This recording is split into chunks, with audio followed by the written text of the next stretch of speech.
Recording in progress. All right. Good evening. 5 o'clock. Ready to go then. This is a special meeting of the Programs and Services Committee. We have one item on our agenda. I'll read the docket item for the record, and then we'll proceed. Basically, tonight we're doing interviews of our 4 candidates for the city clerk and council position. As a reminder, we're being audio and video recorded. Present at the beginning of the meeting, we have me, Josh Princeton, Councilor at Large Ward 4, Chair of the Committee, Councilor Oliver, Councilor Malachy, Councilor Farrell, Vice Chair of the Committee, Councilor Humphrey. We're also joined by Councilors Grossman and Bixby. And I see Councilor Kelly is joining us as we speak. The first and only docket item on the agenda is item 192-25. This is a public meeting with the city clerk / clerk of the council candidates. As a reminder to everyone, our plan is to do the first interview, which will take about 45 minutes, where they're going to pause. We're going to take a brief recess for the committee. A number of folks want to go over to Newton Center for the 9/11 memorial. We will then reconvene around 7 o'clock, do the other 3 interviews. And then the plan is to deliberate tonight after all 4 of the interviews are done and see if this committee can come to agreement to recommend one candidate to move forward to the full city council meeting on Monday. All right. Any questions, any concerns, any comments? Just one thought, Yeah. if I may, do we, ideally, I think we would want a unanimous vote, but does it have to be a unanimous vote? It does not have to be a unanimous vote. Right, It's still majority it's rule. still a majority item, as I understand it. I think the previous iterations, at least through discussions, we've gotten to a pretty good place as a committee, and felt pretty good about the candidate. So, Not more About that. just curiosity. Okay, Yeah, thank you. it was a split vote last time, but, you know, I think the big concern is making sure it's at least a majority as opposed to like 3 votes for one person or 2 votes for one person and 1 for everyone else. Yeah, so. Exactly. yeah, that's why I've asked 2 of the councilors on the committee not to come tonight, so it's really reduce the chance. Well done. of plurality. Yeah, Well, discourage too much democracy. We can join by President Laredo as well. Now that I mentioned my opposition to democracy. With that, I think we can bring our first candidate in. He's out there, right? Okay. And if Baker doesn't get here, do you want me to do the second question or Councilor Oliver?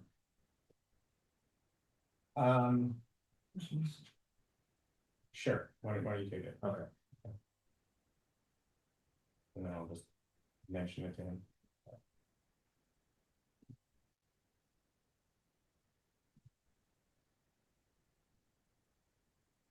Josh, we're gonna break about order of tenor so we can zip up. Exactly. Okay. Yeah. Introduce you to Mr. Lowell Pepper. Hey, everyone. See, right here. Yeah. Actually, I'm gonna get you some water. It's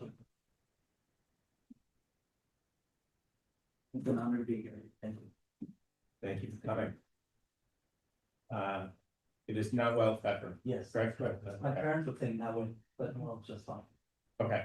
Are they gonna be upset with me if I don't? Not at all. Okay, great. So good evening, Mr. Pepper. Thank you for joining us this evening for a final interview for the position of city clerk / clerk of the council of the city of Newton. My name is Josh Princeton. I serve as chair of the Programs and Services Committee. As Ms. P.T. O'Brien has shared, the format of today's interview will include 30 minutes of prepared questions that will be presented to you by members of this team. Then we'll spend about 15 minutes where I will manage as chair of the committee. Additional questions from other members of the council, both in person and if there are councilors, like we have one councilor joining us on Zoom. Good evening, Councilor Baker. I'm moving by Councilor Baker as well. As a reminder, this meeting is being held in open session, and while members of the public are welcome to attend, they are here solely as observers and will not participate in this interview.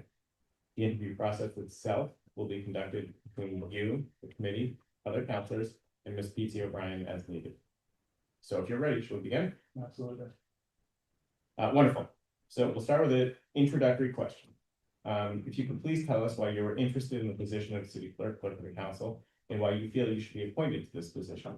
In your response, Please be sure to take a moment and provide the counselors with your general career path to date, including any professional experience, education, or training you feel is relevant to this position. Thank you for again the opportunity to be here. Now, there's a lot of reasons why it would be an honor to serve as city clerk and clerk of the council for the city of Newton. First and foremost, to give back to a community that shaped me and made me the person who I am today. I was fortunate, I'm not from Newton originally, I'm from Argentina. But when I arrived in Newton in 10th grade, I felt like I was home. I felt that way thanks to a string of amazing teachers, in particular amazing history teachers, in particular amazing speech and debate team, and just a warm community, a diverse community that where I felt warm and welcome. And from there, I think I very quickly found that what I was passionate about was making government work better, in figuring out the ways that we as a community can take collective action. Because there's so many challenges. I mean,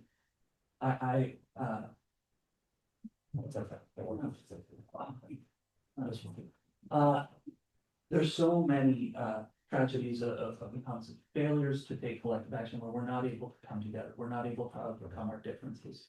I think growing up through the Great Recession, through a variety of public failures of government, it made it clear to me that we could be better. And certainly, again, learning history here and participating in speech and debate.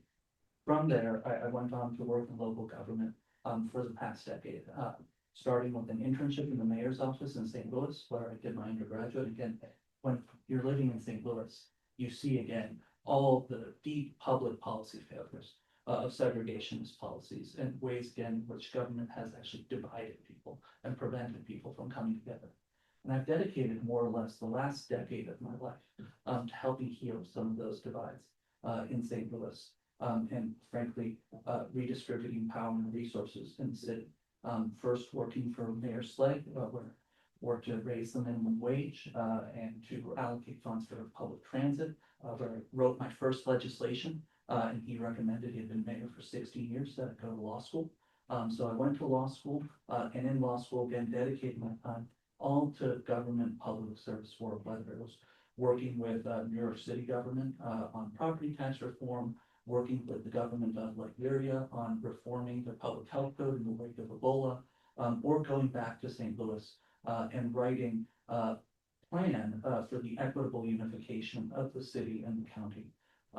That work ultimately led me to a Justice Catalyst Fellowship after law school with a nonprofit law firm in St. Louis, where we pulled together a coalition of over 50 nonprofits in the city, all around a people's plan for economic justice, for housing justice. As a result of that, we had our first Black woman mayor elected in 2021, and I served as her director of policy. We appropriated hundreds of millions of dollars for economic and housing justice initiatives, but they weren't moving, and that's when she asked me to head over to the Department of Community Development, which was responsible for administering the bulk of these funds to drive and implement on her promises and her commitments. In that role, I took a talented department, a department full of excellent professionals that had been stretched incredibly thin by COVID. That's why the money wasn't moving. They were wonderful, but they did not have the capacity to now suddenly manage hundreds of millions of dollars in additional funds. And so they were stretched thin. We built capacity. We went from a team of 26 to a team of 45 today in the last 3 years. We went from deploying an average of $20 million a year before I started to deploying $58 million last year in 2024. We did all this. We launched new programs, early child care, federally qualified health centers, urban agriculture, arts, murals, all with zero audit findings. While again, scaling the programs that were working, we grew our home repair and housing production programs more than threefold, and creating a variety of new programs, navigating the uncertainty and a variety of local government challenges. So all I have to say, I've veered a little on topic. Why do I want this position?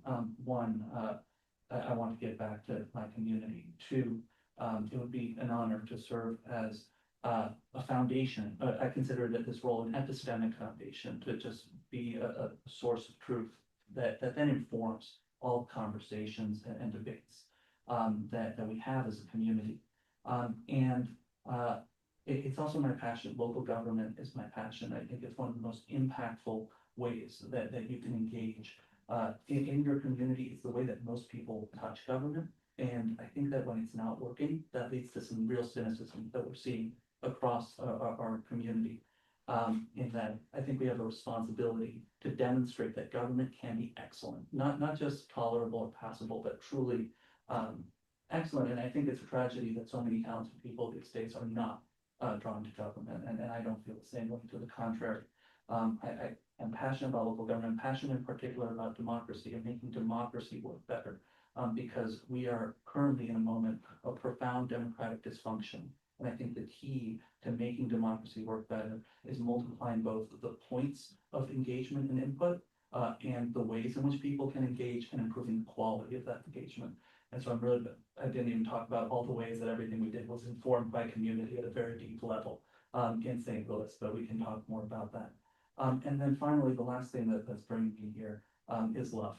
My fiance is here in Cambridge, actually and starting a fellowship, and we need to be together. And so I'm very proud of the work that I've done in St. Louis, working for 4 mayors, and I'd love to stay there, especially now. I frankly feel some real guilt about leaving, as a lot of the work that we're doing is more important than ever in the wake of a tornado.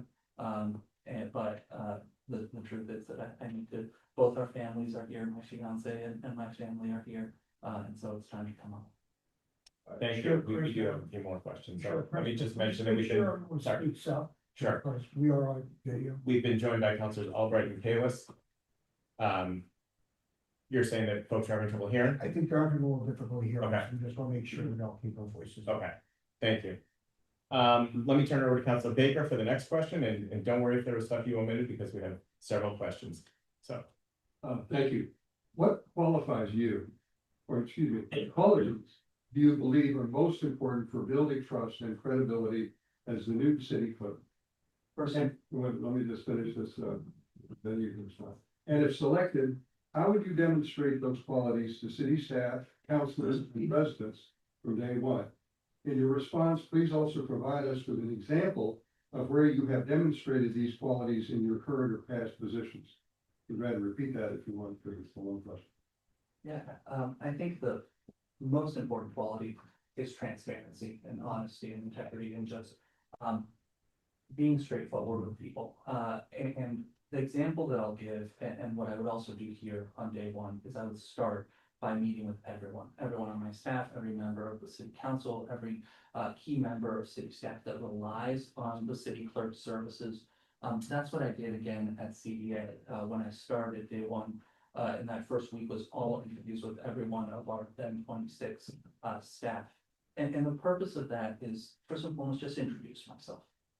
We don't need to start talking about all our big ideas and big plans in that first conversation. In fact, in general, my approach towards the city clerk's office would be to do no harm. I think that there's an extraordinary amount that's working well today, and I would want to look, and I recognize I would have a lot to learn. But just start by talking to everyone, sitting down, getting to introducing myself, so they know where I'm coming from, who I am, why I'm passionate about this work. The fact that I'm so fundamentally committed to local government and democracy that nothing's going to prevent me from ever sharing the full truth with them, because I know that would fracture that epistemic foundation, which is what this job is all about. That we cannot deliberate as a community. We cannot understand where we are or where we're going as a community if we don't have a shared foundation of truth. And it would be an honor to service that in this role, from vital records to elections to providing council with the best quality research and information.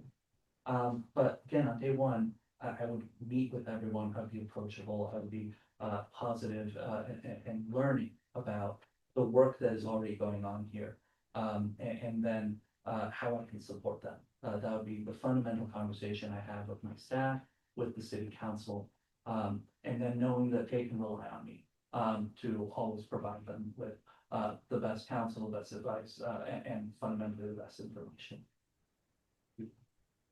I'm gonna ask the next question.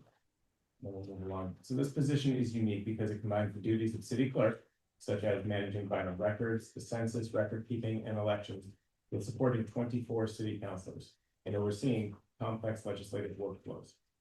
Please describe your experience bringing effective communication and collaboration to a large, diverse group of decision makers or advisors. Absolutely, thank you.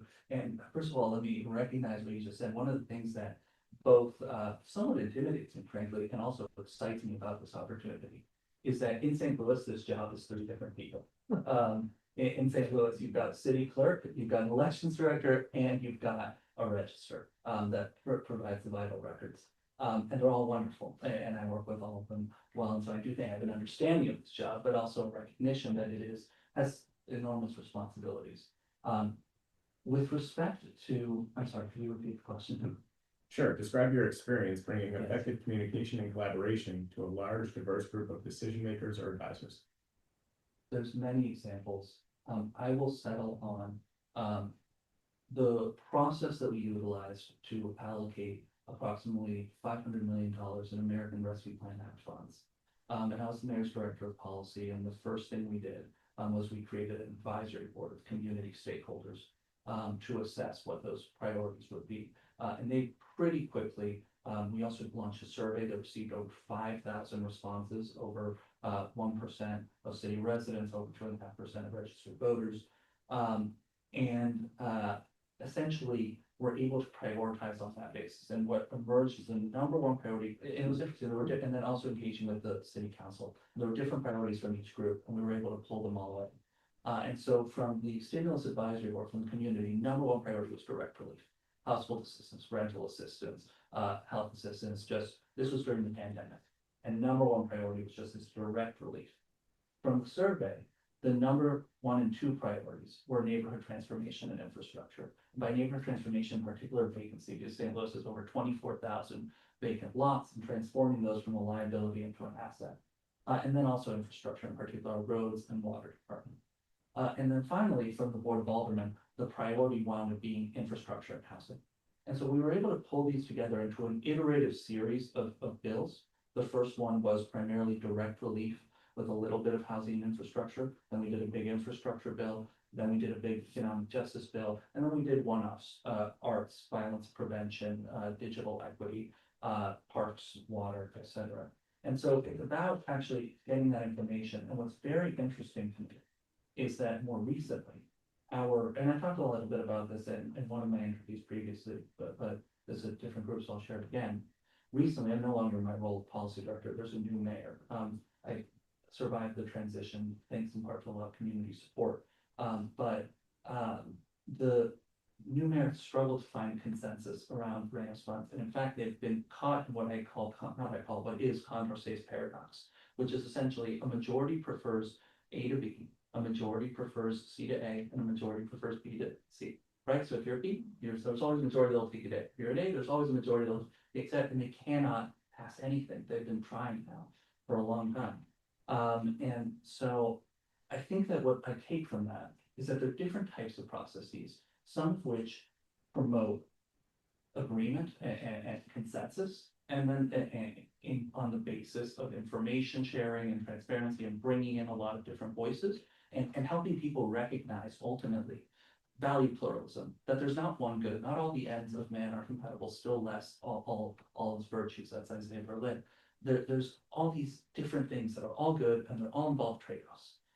And by getting the right information and by helping people see and have visibility to all this information, that's where you can make compromises and bring people together. Whereas where we are now is you've got a big contingent saying downtown should get all the money, a big contingent saying tornado recovery should get all the money, and a big contingent saying infrastructure should get all the money, and they can't find that consensus. And so that's how you bring people together. Another example again.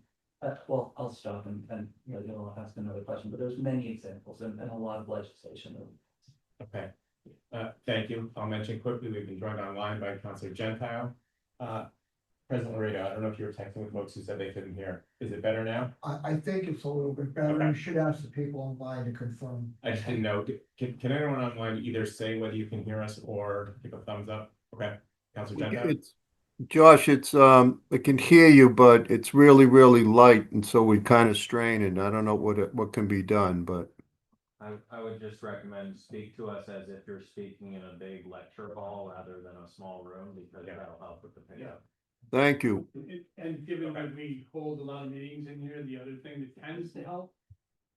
Talk a little bit towards the end of the table down here, because the microphone is behind. council. We won't be, until. Yeah, you can kind of- Yeah, you do that, Right. face that way, Right. but They won't be insulted. I will be. You factor that in as you want. So that you're open to tariffs. Gotta count. Trade-offs.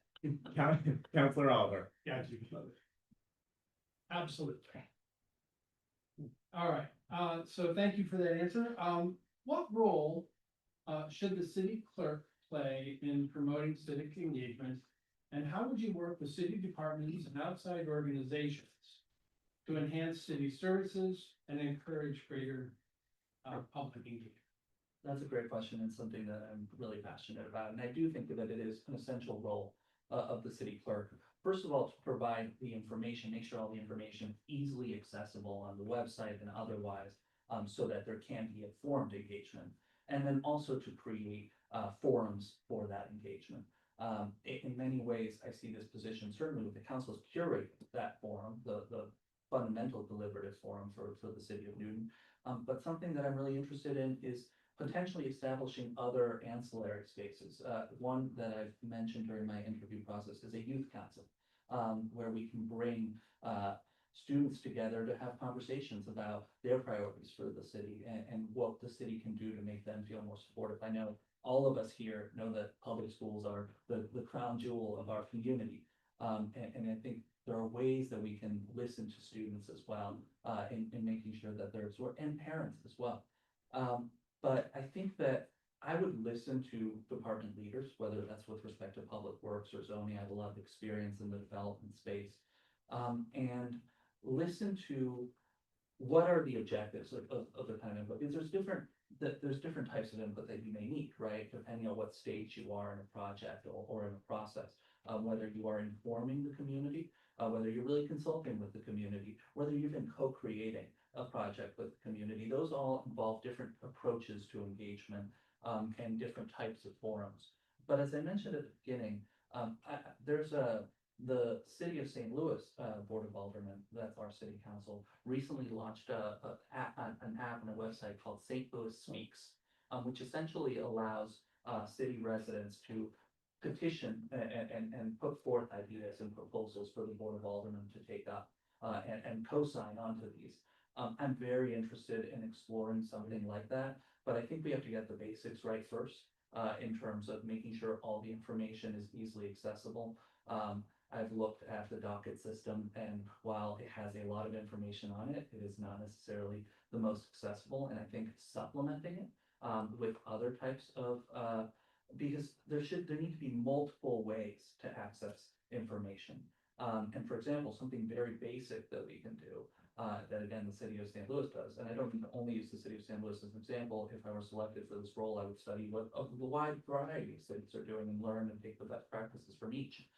But it's just create a simple taxonomy of the different types of council orders, we call them board bills, but council orders that you all have, and then create just a chronological list. And it's very simple. I think it can be done quite quickly, and it would be quite accessible. And supplement, not getting rid of the docket system, but just supplementing and creating an additional point of entry for people to engage, understand what's going on, follow along, and then if we were to create something like St. Louis Speaks or here in Newton or something similar, then provide public input. Again, goals to multiply the quality and the points of engagement. All right, thank you. For the next question, can you please describe any applicable experience or strengths that would enable you to succeed in administering elections? I know you spoke a little bit about it before, but, and if selected, how would you ensure the integrity, transparency, and accessibility of Newton's election process and build public trust? Absolutely. Thank you for the question. First of all, I want to make sure that folks online can hear me better now that I'm facing this way. Is this better? Sure. Yes, it is. It is when you're facing that way. It Okay, is. let me- Thank you. Absolutely. So I'll talk about this in two different ways. And one is, and I want to start off by recognizing that I do not have direct elections administration experience. And I have a lot to learn in this role. I think that because this role is so diverse, it may be challenging to find someone who has experience in every single aspect of it, but I do have relevant experience in a couple of ways. One is simply navigating a complex public process amidst legal uncertainty. And that is what I've done over the last 3 years in terms of managing procurement, contracting, all subject to public records law, sunshine, transparency, public procurement processes for contracts totaling hundreds of millions of dollars and hundreds of different contracts and a variety of dozens of different programs. So I'm accustomed to navigating legal complexity and aggregating large amounts of information and doing this all in a public, transparent, accountable way that inspires public trust and legitimacy. So that's one. The other piece of it is that I am a student of social choice theory. And social choice theory is the theory of elections and more generally of how we aggregate individual preferences into collective outcomes. Because of that, I did participate and I was active in a variety of efforts to actually strengthen St. Louis's democracy through a series of charter changes. And this included approval voting. So the way approval voting works, so basically the city of St. Louis recently transitioned from a first past the post voting system, which is essentially whoever gets the most votes, regardless of how many people are running, which often then creates a spoiler effect and various other things that can ultimately undermine public trust in elections. Because the challenge that we face with democracy is that it's a very primitive technology, and that when you're only voting for one person, you're not expressing your full and complete set of preferences. It's not informationally rich. It's actually very informationally poor, and that again leads to all sorts of broader democratic dysfunctions. Whereas approval voting is by no means perfect. In fact, I initially advocated for a system called score voting, which is essentially what Amazon uses out of 5 out of 10, right, or Olympic judges, which again allows every voter to express their full will, whether of difference or indifference. And is in that way kind of the best of both worlds between ranked choice and approval voting. But and it solves a whole bunch of paradoxes included, but I'm not going to go too deep down that line. But we couldn't because of our election machines. Our election machines were not capable of tabulating that level of informational complexity. And so that's where we wound up with approval voting. And the way that works is that you vote for as many candidates, up or down for each candidate, but you vote for as many as you like. And there's a nonpartisan primary where everyone runs together. The voters vote for as many people as they like. And then the top 2 run off. And this avoids the spoiler effect, essentially, and also promotes consensus. Because now the candidates that are all running don't have an incentive to tear each other down. They actually want to cultivate each other's supporters and persuade every voter that they should approve of them to serve as mayor. We use it for mayor, we use it for comptroller, we use it for every city council race. And we've used it now for 2 mayoral cycles, and it's worked pretty well. What triggered this was in 2017. We had a pretty embarrassing electoral cycle for mayor where the winner got 33% of the vote. And it was very clear that coalitions existed that would not have resulted in them being elected as mayor. And so all this to say that I think that as we think about strengthening Newton's democracy, a big part of it is about, an enormous part is about operational excellence and security and trust. And I am confident that I can learn these systems, that I can learn all the chain of custody, legal standards, whether grounded in state statute or Secretary of State regulation or election assistance center guidance that govern elections and that represent best practices and standards. But also that I can take a broader view of it and think about how we can strengthen democracy here in Newton and get deeper engagement and ultimately a government that reflects the will of the community more effectively and then inspires that trust. Councilman Malvey. Thank you. Okay. Newton is committed to continuous improvement, and we are focused on how we can leverage technology today and in the years ahead. Discuss your thoughts on technology integral to the work of a city clerk. and share examples of how you have used technology to modernize operations or engagement in your career thus far. There's extraordinary opportunity, obviously, with technology, ranging from digitizing processes, in particular, one of the first things that comes to mind is archival digitization, and digitizing processes to obviously the new frontier today of AI, to which my perspective, frankly, towards it is that while it has extraordinary promise, we have to exercise extreme caution, and frankly, I don't think we are ready yet to grapple with the consequences that AI may have on, in particular, things requiring public trust. And so I would be extremely cautious, and before recommending any sort of technology implementation, I would research it in full and bring it to the council for review and guidance. But let me talk about two examples and two experiences that I've had with technological implementation. One of them I saw from the sidelines and has been kind of a disaster. The other I implemented at CPA. So the first was called Oracle, and Oracle was the city's effort to go from a paper-based accounting system to a digitized accounting system, to a cloud-based accounting system. And it has now cost us, the effort started in 2017 as I was leaving St. Louis to start law school in New York, and is still ongoing to this day.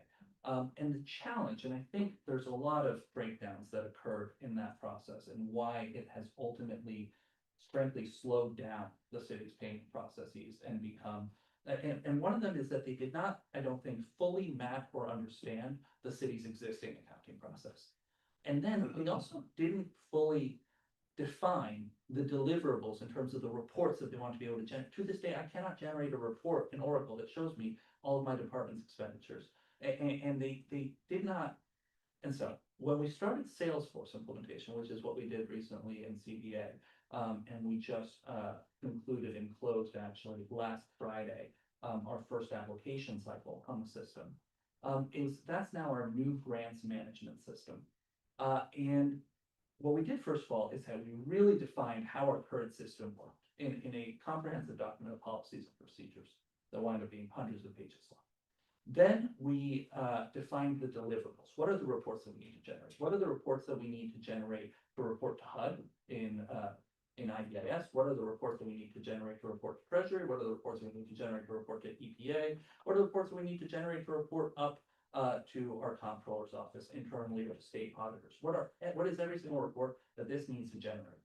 That allowed us to then create a master table at the core of our Salesforce implementation that just has every piece of data that CDA has. And that's what it really starts with, is you need to, in order to do an effective technology implementation, really understand your data.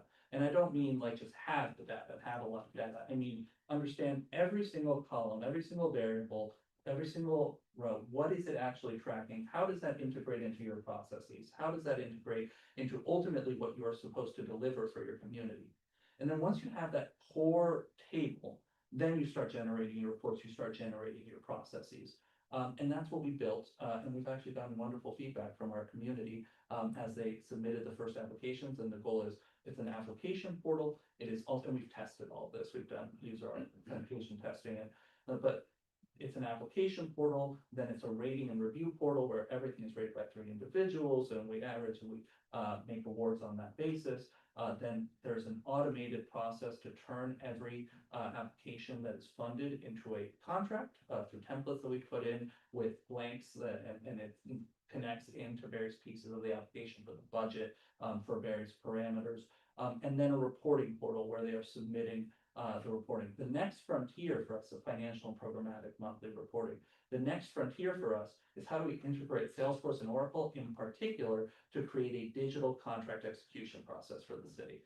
Because that's what we really need, because contract execution in the city of St. Louis takes at least a month because it requires approval from 7 or 8 different independent entities, which I could tell you, but city councilor, comptroller, register, license collector of revenue, and mayor.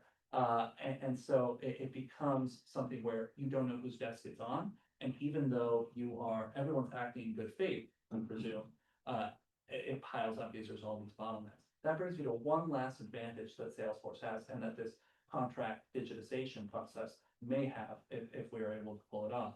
And that is that we went, in Salesforce, we also digitized all of CDA's internal approvals. So this is a system for my department. It's not a citywide. That would have created a lot more complexities that we weren't able to solve in this moment. That's the other project.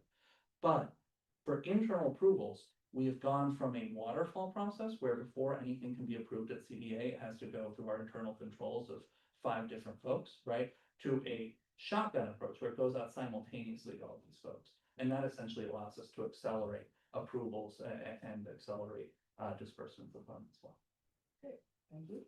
All right, I just want to mention that we have 2 more prepared questions. And then I want to get to some open questions or see if there are follow-ups. And we only have a little under 10 minutes left, so maybe just factor that into both the questions and the responses here. Councilor Farrell. I'll read this question quickly.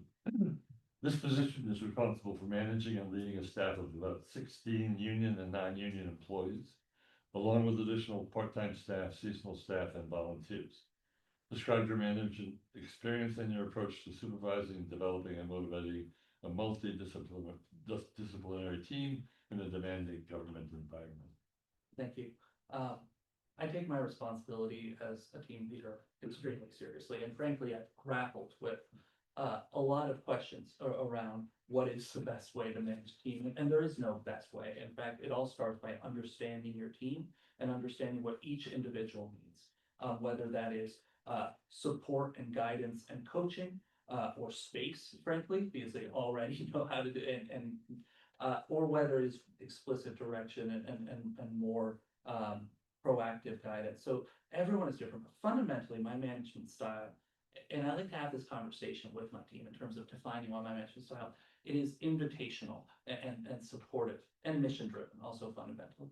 But it's invitational in that I want to be a conduit for my staff. I don't want this to be a top down, I point and they march. I want my staff to be bringing me ideas and bringing me proposals. And so that's what I mean when I say I'm invitational, and that I want to empower them to drive our work. Because at the end of the day, they are the ones who are implementing it and who are closest to the ground and see opportunities that I can't even see. And so I want to create space where we are learning together, and where they feel safe coming to me with ideas. And I share that with them, that the way to be successful is to communicate highly with me and tell me what your ideas are and tell me what challenges you're facing and how I can be supportive. So that's one. But then it's also about being mission driven, about understanding that at the end of the day, our responsibility to the city is what comes first, before and above any kind of individual. And of course, there's always individual considerations, but at the end of the day, we have to put the city first. That's our job, is to make sure we are delivering to our community. We have that responsibility. So bringing people together around that big idea. Again, at CDA in St. Louis, it's how do we heal the city? How do we scale and accelerate our programs so that we can build the housing that we need, so that we can do these things? And that requires putting aside our differences and coming together and taking care of each other. We're a family. And we talk about this. And for example, at CDA, I'm a big teams person, and that I like a team meeting. Some may even say to excess, but I really like to bring people together. In that the way that I run my team at CDA is that Monday there's an executive team meeting, and Tuesday there's a compliance team meeting, and Wednesday there's a senior staff meeting, and Thursday there's a housing team meeting, and Friday there's a fiscal meeting. And those are key operational units. And that's how I both manage the team, but also listen, and they create the agenda for those meetings. For each of those meetings, they create the agenda, and then I add on any items that I may need to bring to them as well, especially at senior staff, which always starts with my 3 agenda items. But that's how I manage a team and how we drive this growth and change together. And then the other thing that I do is I'm extremely transparent. Like, this was a shock to people when I started CDA. It's just how much I want to make sure that we all have access to the same information. And I'm not hiding anything, whether it is what everyone knows where I stand. And that way they can rely on me. And I can be that structure and that constant for the team, because that's something that I really struggled with. Well, I was told to keep my answer short, but was hierarchy and I don't like, it wasn't natural for me to be at the top of the hierarchy. I struggled with it until I realized that my job was to provide that structure, and that people need that structure in order to be successful. Thank you. Newton values integrity, ethics, and inclusivity. How do you ensure these principles guide your daily actions and decision-making, especially when faced with complex matters? So I shared a story that speaks to this a little bit earlier in the interview process. And essentially my three guardrails are, I will never do anything that is unethical, illegal, or unsafe, right? And that really is when you run into these situations where you and especially working in politics, it hasn't happened often to me, thankfully. But when it has, I've been very firm in that if you are asking me to do something that I am not able to do legally, ethically, or with due regard to safety, it cannot happen. Frankly, in a different way, I had a moment like that today where to a grantee, I explained to them, if you are going to pursue this project in this way, we will rescind the funds because we are not comfortable funding this activity if you proceed in this manner.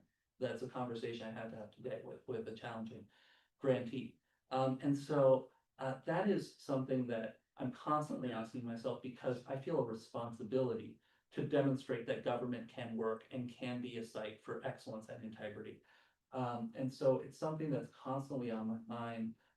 And frankly, as a result of my approach, I do have an approach that also helps, I think, in government, where I always assume, until proven otherwise, that people are working with me in good faith.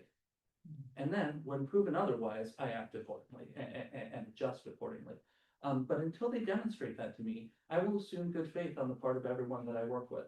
And that has also served me well in terms of being able to bring people together and move projects forward in these murders. But I do have very firm lines and I think it's my responsibility to the community, in particular in a position of trust such as this one, to adhere very firmly to those. And I think that that's one of the reasons why I would be selected is to serve as that epistemic foundation, and integrity is the rock. Thank you. If there are other councilors in the room who have questions or any follow-ups, we have time maybe for one. And if not, that's okay. We're a little bit over. Okay.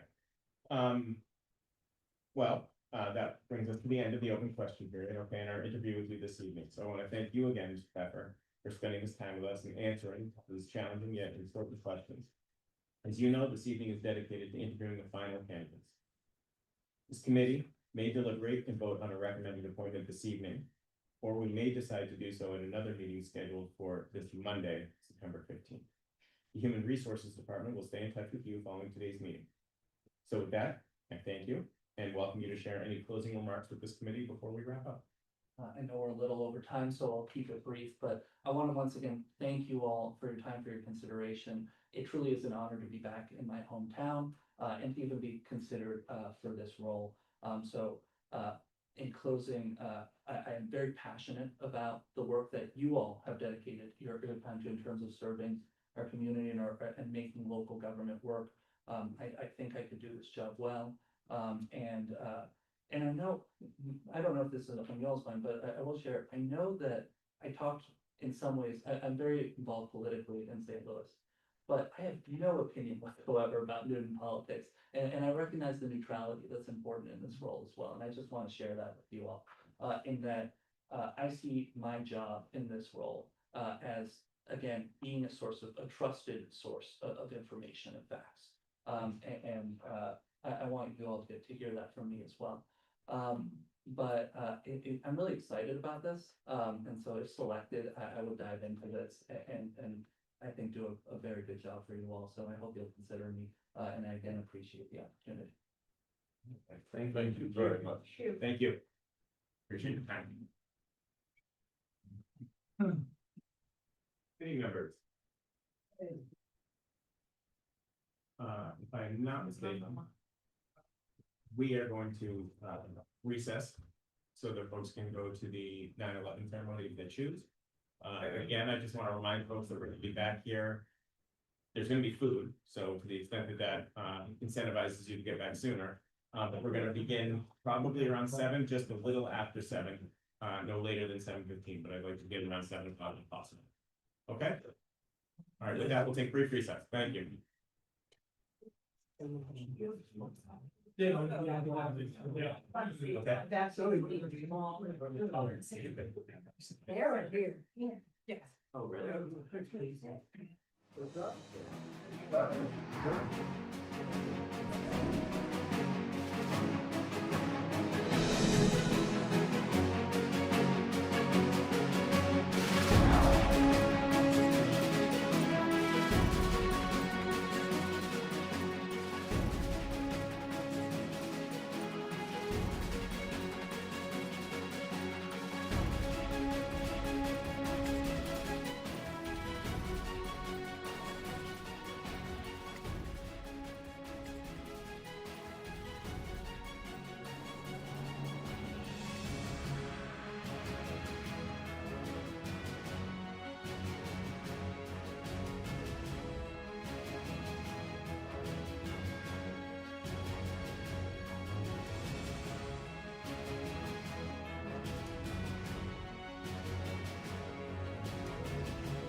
we will reconvene programs and services. Welcome back, everybody, just for, everybody's recollection, it's, item 192-25, public meeting with city clerk, clerk of council candidates. We will move on to our second interview. Sure. Now. Come on in. Counselors, Ms. Cassidy Flynn. Hello. Howdy, how are you? Good evening, Ms. Flynn. Thank you for joining us. In somewhat of a different way than you might normally. So as you know, this evening, you're here for a final interview for the position of city clerk / clerk of the council. As Ms. P.T. O'Brien has shared, the format of today's interview will include 30 minutes of prepared questions that will be presented to you by members of the committee. Then we will spend about 15 minutes where I'll manage as chair of the committee, additional questions from other members of the council, both in person and on Zoom. As a reminder, this meeting is being held in open session, and while members of the public are welcome to attend, they are here solely as observers and will not participate in this interview. The interview process itself will be conducted between you, the committee, other city councilors, and Ms. P.T. O'Brien as needed. So if you're ready, shall we begin? Yeah. Wonderful. So let's start with a general introductory question. If you could please tell us why you're interested in the position of city clerk, clerk of council, and why you feel you should be appointed to this position. In your response, please be sure to take a moment and provide the councilors with your general career path to date, including any professional experience, education, or training you feel is relevant to the position. Oh, sorry, and thank you for mentioning that. Sort of try to direct your comments towards that side of the room because the speaker on the wall makes it easier for the folk on the Zoom to hear. Thank you, Councilor Oliver, for reminding me. So I graduated from Birmingham State University in 2018 with a degree in political science and a minor in economics. From there, I applied to be the compliance coordinator with the city of Newton. I was accepted for that position, and I held that position for a year. After that, we had a couple of our committee clerks move to other areas of City Hall. I applied to become a committee clerk, and at that time, David Olson was the city clerk, and he had promoted me to that role. While I was a committee clerk, I clerked for the PF, Public Facilities Committee, and the Finance Committee, as well as helping with other committees as needed, when we had some turnover with committee clerks. Then, when David Olson left his role, and Carol Moore came in, she had promoted me to assistant clerk of the council, which is where I helped all the committee clerks with all of the committees and did PF and finance as well. 6 months into that, I was promoted to deputy city clerk because of my experience with elections, vital records, and the work on the council side. I feel like I've done training to become a city clerk. That was a big part of when Carol Moore started, was professional growth and development, and I'm very appreciative of that. So I've been able to take part of programs like NEMC, which is the New England Municipal Clerk Institute, which I just finished my second year. I'll be graduating next July from next June from that. And that's helped me tremendously, because now I have a plethora of clerks that I get to reach out to, and that's not just in Massachusetts, it's all over New England. So that has helped me tremendously in this role, and I think I'm ready to take the next step in my career. Thank you very much. Next question is Councilor Baker. So, thank you. What qualities do you believe are most important for building trust and credibility as the city clerk? And if selected, how would you demonstrate those qualities to city staff, councilors, and residents from day one? In your response, please provide us with an example of where you have demonstrated those qualities in your current or past position. Great. So I think for a city clerk, we definitely need transparency with the work of the city council and elections. We need to be able to make sure we're as open as the public as we can be. And I think we have done that, in the years I've worked in our elections office, as well as doing the work as a city council, as getting our meetings posted. I was here during the transition when obviously COVID happened. We had to move from just in person to online, which actually helped us become more transparent because more people were joining those meetings. We were able to post them on our website. We were able to use Zoom as a tool for our committee clerks as well. We have a feature audio that can create transcripts if people want them. I think that has been a tremendous help to create that transparency for the work of the city council. I think also keeping open communication with stakeholders in our elections. So I have an open and honest communication with the League of Women Voters, our area councils. Obviously, I speak with our city councilors on a regular basis. And, the League of Women Voters, we speak, and Big City News, The Beacon. I always have, an open door policy with them. If they need to come in, they have questions, I'm here to help. And I think that's very important when it comes to being a city clerk. Counselor Oliver? Can I ask the next question? Certainly. Question number 3? Yeah. Certainly. Can you find names by? No, the role.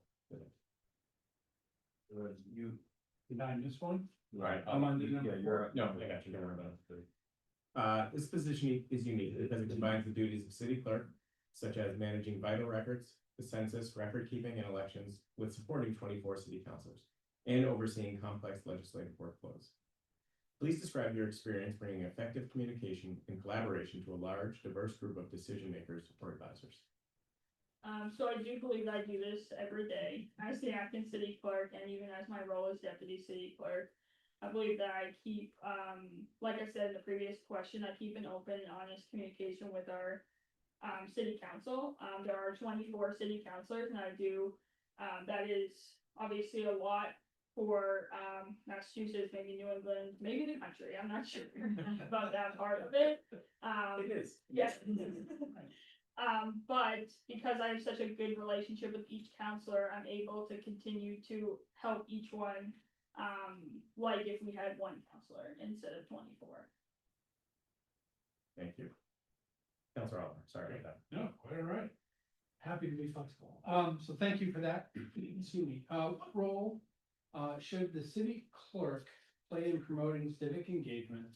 And how would you work with city departments and outside organizations to enhance city services and encourage even greater public participation? So civic engagement is a vital part of being a city clerk and in our city council office, especially because of our elections division within the office. With our work in elections, we have to make sure we reach every resident of the city to make sure they know when to come to vote, early voting dates, that we have vote by mail now, so that so everyone understands what their role is as a resident citizen of Newton.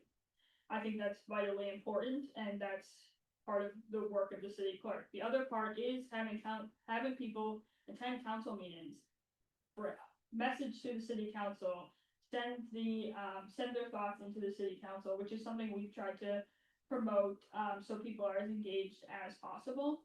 And I think definitely with elections, that's what we're working on now, is trying to engage with other parts of the city. We're trying to engage with our universities so we can bring in some new poll workers, because that's always something that we're looking for within the city. And also setting up voter registration drives is something I would definitely want to do once begin in this role. I think it's important that everyone knows how important it is to vote and what that means for each person. Thank you. Please describe any applicable experience or strengths that would enable you to succeed in administering elections. And if selected, how would you ensure the integrity, transparency, and accessibility of Newton's elections process and build public trust? Yes. So I think one of the things you need to have is you need to be able to multitask, because things are happening all day, especially on election day. In Newton, we have 33 precincts and a total of about 25 polling locations. And something could be going on in each one, and we need to be able to handle each task as it comes along. So that's what I focus on, especially on election day, making sure we have staff here and staff available to go to these polling locations to make sure elections are running smoothly. We even, now we invite a member of LHS, who is the people who we purchase the equipment from, to make sure that they're there. So if something goes wrong with that equipment, they can also fix it. So that I think that's very important and something that we have pushed on, especially working under Carol Moore, that we just need that for election day. And we just make sure that we have all of our voter registrations ready for the public if they ask for it. Any information that could help an election move more quickly or transparent, we have available to the public as needed or as requested. Thank you very much. Councilor Malky. Okay. Newton is committed to continuous improvement, and We are focused on how we can leverage technology today and in the years ahead. Discuss your thoughts on technology integral to the work of the city clerk, and share examples of how you have used technology to modernize operations or engagement in your career thus far. Yeah, so technology is vital. As I spoke about at the beginning, as a committee clerk, the fact that we brought Zoom in was very helpful because that also brought in Otter, which brought in transcripts, which helped the role of the committee clerk to move, to help write reports, maybe do agendas. It just has helped move our process along a little faster. The other part is that a lot of our things that the public applies for, like business certificates, auto dealer license, special permits, those were not online when we first started. We moved those over to NewGov once the city had bought a license for OpenGov. And then of course Newton calls it NewGov on our end. So once, when I was deputy city clerk, I moved our business licenses over to OpenGov. Before that, we used Access, which was a very outdated site, and it wasn't good for transparency purposes. It wasn't good reporting skills, so that has helped us tremendously. And it's made it so that if people want to do everything online, they can. They don't have to come into City Hall to do their business certificates. I think that's also helped with the special permit process, our grant allocation process. I think it just has organized all of those into one place instead of having them in many different files on our computers. The next step, which we haven't moved yet, but the plan is for the next year, is to move our dog licenses over to OpenGov as well. Yes. Because we do, again, we use City Hall systems for that. The reporting is not ideal. We want to make sure that we can pull information from a site, again, for transparency purposes if people need it. And City Hall system just doesn't do that right now. So that's the next step, is to move our dog licenses over to OpenGov as well. Councilor Farrell. Thank you, Chair. Thank you very much. As you know, this position is responsible for managing and leading a staff of about 16 union and non-union employees, along with additional part-time staff, seasonal staff, and volunteers. Please describe your management experience and your approach to supervising, developing, and motivating a multidisciplinary team in a demanding government environment. Yes, so I have been doing that for the past 3 years as I managed as the deputy city clerk. I worked alongside Carol Moore. We were a team, so anytime we had management, we had to do any managing of our team, we did that together. So I feel like I've had a lot of experience, especially with current employees. I've dealt with the current employees that work in an office, and I feel like we're moving towards a great team and becoming a team and working together. So that has been my experience with being a manager. I was also the assistant city clerk for 6 months before turning into the deputy, so that helped me kind of start my management experience. Because obviously I have been here since I graduated college in 2018. So this has been my work experience thus far. I think with managing a team, you just, again, that multitasking comes into effect, where I know maybe the ballots need to go out, the mailer needs to go out for the ballot question, but I also have people on my team that need me, that may need me to answer questions and all of that. So that's why I've built a leadership team underneath me that I can delegate certain things to, so that I'm available to my employees as well. And I have been, I'm not afraid of discipline. I think if that's what's called for in the area or the situation, then that's what I'm going to do. Obviously, first I want to make sure there's other ways we can improve our employees. I don't want to jump to that, but if that's where we need to go, I'm comfortable doing that as well. Thank you. Councilor Humphrey. Newton values integrity, ethics, and inclusivity. How do you ensure these principles guide your daily actions and decision-making, especially when faced with complex matters? So I think that for that question, I mean, everyday complex matters show up in my office. I mean, we have questions that, again, I've been here for 7 years, and there's residents that have asked me questions that I might not necessarily know the answer to. And I think that my first step is always, I have a great team of other department heads that I reach out to help me with some of those more complex matters. And I think that's vitally important as the city clerk. You need to have those relationships with our department heads. Every department has been so helpful in this transition, especially since, Carol Moore leaving, and it's just made our department a better place with having these relationships. So I think that is the number one thing, is that I know where to go when these complex issues arise. If I don't know the answer, I know where to go.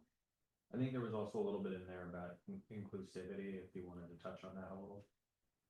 Yeah,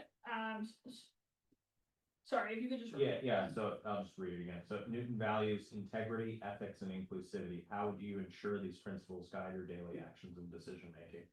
Yeah, so we have a very people that come into our office each day, especially since we are a bourbon community in the city of Newton. And we handle death records, we handle marriage licenses. I do say, I think the city clerk's office is one of the most front-facing offices of City Hall because we handle so many different things. So one of the things that we've done recently is we brought Bird Guest in, who is the president and CEO of Racial and Equity Group for our staff in particular, and we had a 2-day training with him, and I think that really helped. The other part that I've been working on with the state is to make sure that we have all of our forms in different languages and not just in English. So when people come in, they feel like they're understanding the forms that they're signing, and make sure they're comfortable as they come into our office. All right, thank you. We can now move, I want to mention that we've been joined online by Councilor Guest. We now move to the portion where anyone can ask a question, any councilors can ask a question, or if councilors have follow-ups, we can ask those. I have one question if no one else does, which I will start with, and folks can let me know if they have a question. I have 2 after that. Okay, does someone have 3? Okay. I'm curious, you're familiar with the Newton City Clerk's office, so my question to you is there some capacity in which the Newton City Clerk's office right now needs improvement that you could mention? And is there anything that the clerk's office doesn't do that you think it should do? Yeah, so I think that there's always room for improvement in any perspective. I think also because we've gone through a transition period, we need to bring the office back together as a group. I mean, before Carol Moore, we had David Olson, who had been the clerk for, I think, approximately 13 years. So I think we kind of stayed the same within those 13 years. And I think Carol started a change in the office. And I think it was really well, and it started with our elections, bringing in, we now have a new vitals and election specialist. And that will help with our elections because of the changes that the Votes Act of 2022 did to our elections. The work is Astronomical. yeah, sorry. So we needed that extra help. Elections are now run all year round. It's no longer cyclical like it has been in the past. So I think that we need to continue to improve our elections and how we're running them, because Newton's such a big community in Massachusetts. We should be the beacon of elections. People should be looking at us for an example, and that's where I'm going to bring our elections division of our office. Thank you, Councilor Humphrey. Thank you. So as you mentioned, you've been the acting clerk in various roles now for a while. I guess the question first is kind of, how do you think that's been going? Are there any learning experiences that you've had in that process where you're like, I learned something from that and now we're gonna do better going forward, something like that? Yeah, so I think the last 4.5 months of being the acting city clerk has definitely taught me a lot. I think a lot of that is maybe things that Carol were doing that I didn't always see. One of those things were budget. I did have to present the budget to the city council maybe a week after Carol had left the position. So I think that was definitely a learning curve for me. And then working with our comptroller, Steve Curley, on how I need to budget better for the next year. Like what positions do I need to what budgets do I need to carry over? What budgets do I need more money, and what do I need to ask for? So again, his guidance has been great for me, and that's been kind of a learning curve for me. But I think that, again, with my relationships with other city department heads, I've been able to grow and learn in that part of it. And then my other question, something that we've seen nationally is a lot of the folks in these clerk positions, these election oversight positions, have been put under a lot of pressure by members of the public, in some cases elected officials, who don't like the outcomes of the election and then conclude that that means there must be something wrong with the election. How what do you see as your role in this job to insulate that process from political interference, right? It's not out of the realm of possibility that we'll have one or two elected officials in the next few years that have suggested or might suggest in the future that Newton's elections are somehow, not being legitimately run, which is not true, but how do you deal with that when there's a situation like that? Yeah, so I think the first part again is transparency. I want to make sure as much information as I can is available to the public so that there aren't questions or they don't feel like something's being hidden from them. And I think that's vital to do in this job, especially with working with elections. And even before this kind of elections climate, we've had people come to the window not happy about something that they've gone to. They maybe gone to the polls, realized they're not registered to vote. Massachusetts does not have same day registration, so unfortunately you could do a provisional ballot, which is what we tell them. But if it shows that you weren't registered to vote, that will obviously not count once we go through our provisional ballots. And it's about just remaining calm in that instance. I always let people just kind of talk themselves out, because I know they're not really mad at me or the situation, they're just mad at what happened at the polls maybe, and I want to let them hear them out. And I think that usually works. Thank you. Thank you, Councilman, for your all set? Yeah. Okay.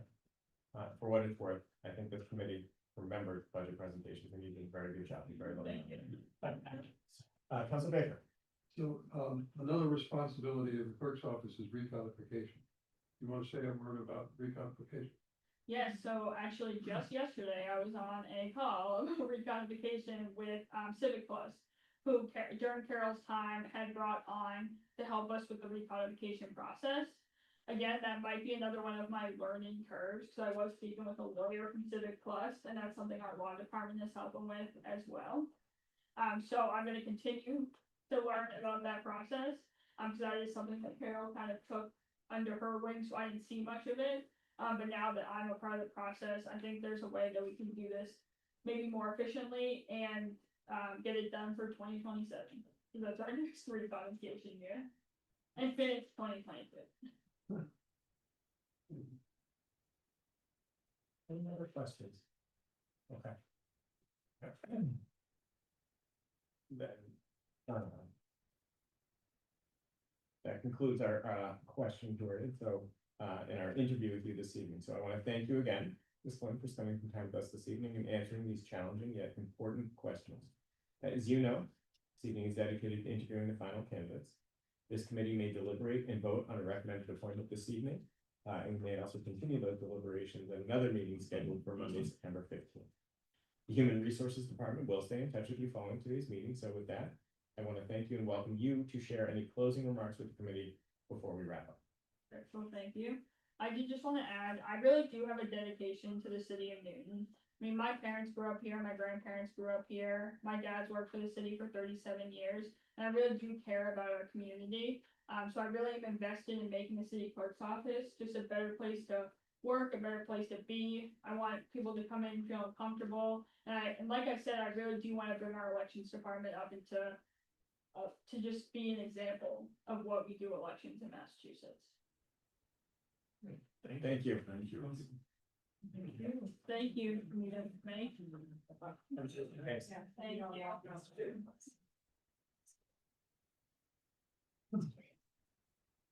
you. So, any members, we have a moment here. I think our next meeting actually is either pretty close or on his way. So we should be able to get started in just a minute. It's sort of a brief recess. We'll hit mute. You don't have to stop the meeting, but we'll just a brief recess. We'll do it for Bathroom break time or? Sure, go ahead. Yeah. I just need to know.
So, we will reconvene and we will bring in our next candidate. Chico? Good evening. Good evening. Thank you for having me. Nice to meet you. Thanks, have a seat. Thank you. Nice to meet you. Sir, hi. Good evening. Good evening. Good evening. Good evening. Good evening, Mr. Pacheco. Good evening. I want to thank you for joining us this evening for a final interview for the position of city clerk / clerk of the council with the city of Newton. My name is Josh Princeman and I serve as chair of the Programs and Services Committee. As Ms. P.T. O'Brien has shared, the format of today's interview will include 30 minutes of prepared questions that will be presented to you by members of this committee. Then we will spend about 15 minutes where I will manage as chair of the committee, additional questions from other members of the council, both in person and on Zoom. As a reminder, this meeting is being held in open session. While members of the public are welcome to attend, they are here solely as observers and will not participate in this interview. The interview process itself will be conducted between you, the committee, other city councilors, and Ms. P.T. O'Brien as needed. If you're ready, shall we begin? Absolutely. Okay. Wonderful. We'll start with an introductory question. If you could please tell us why you're interested in the position of city clerk, clerk of the council, and why you feel you should be appointed to the position. And in your response, please be sure to take a moment and provide the councilors with your general career path to date, including any professional experience, education, or training you feel is relevant to this position.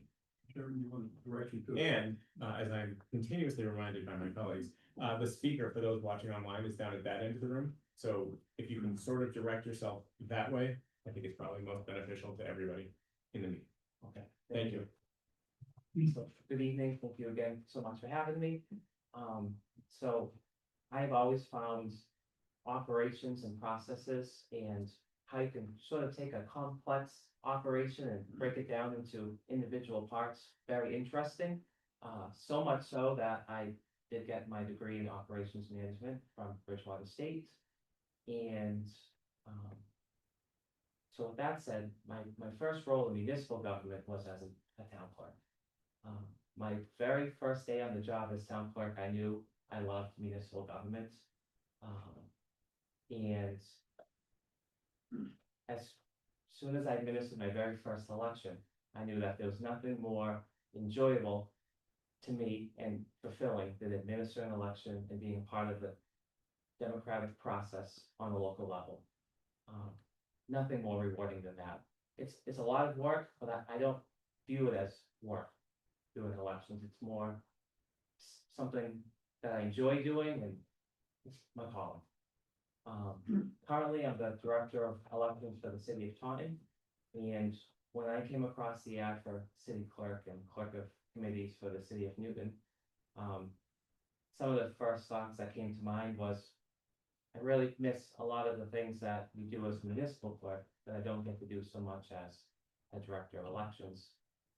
You're really that face of local government.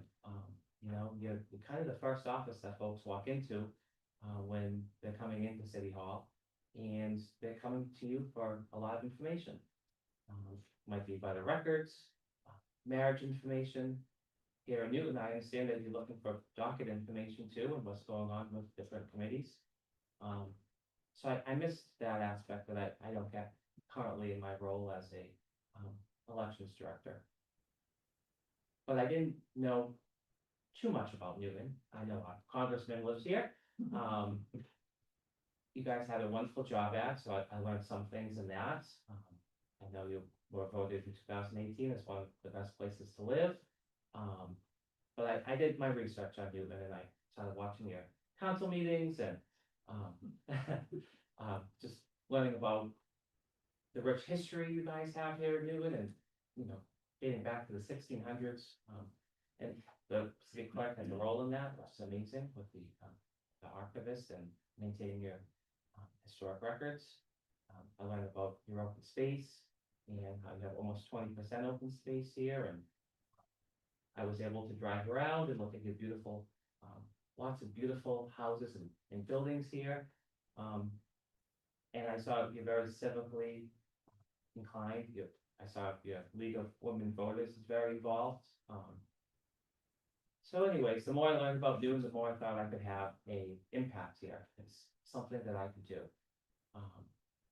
And having the foundation as a director of elections and with my municipal clerk experience and even my leadership experience being a board of selectmen, I said I might as well apply and, see where the process takes me. And I've met so many wonderful leaders here in the city so far along the way.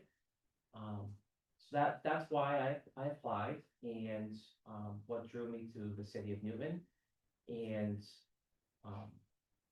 the last part of the question was, my career path. So 2017, operations management from Bridgewater State, like I said.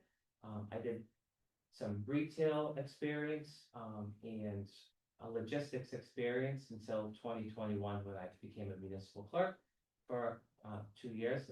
And since 2023, I've been the director of elections in Taunton. I'm the second ever person to hold that role. And I have a certificate in elections administration as well. I'm very proud of that. Thank you. I'm going to turn over to Councilor Baker for the next question. This is a little long, so just bear with.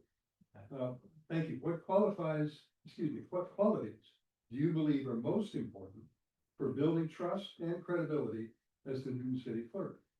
And if selected, how would you demonstrate those qualities to city staff, councilors, and residents from day one? In your response, please also provide us with an example of where you have demonstrated those qualities in your current or past position. Thank you. I think integrity and transparency are super important for the role of city clerk. Having,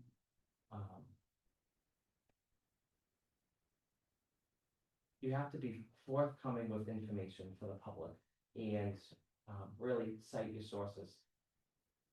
The public wants and craves to know, they basically want to have an understanding of all aspects of what we do here in City Hall, and being able to make information accessible to folks and cite your information is so important. So I think when you can be a leader that is just very forthcoming with information, and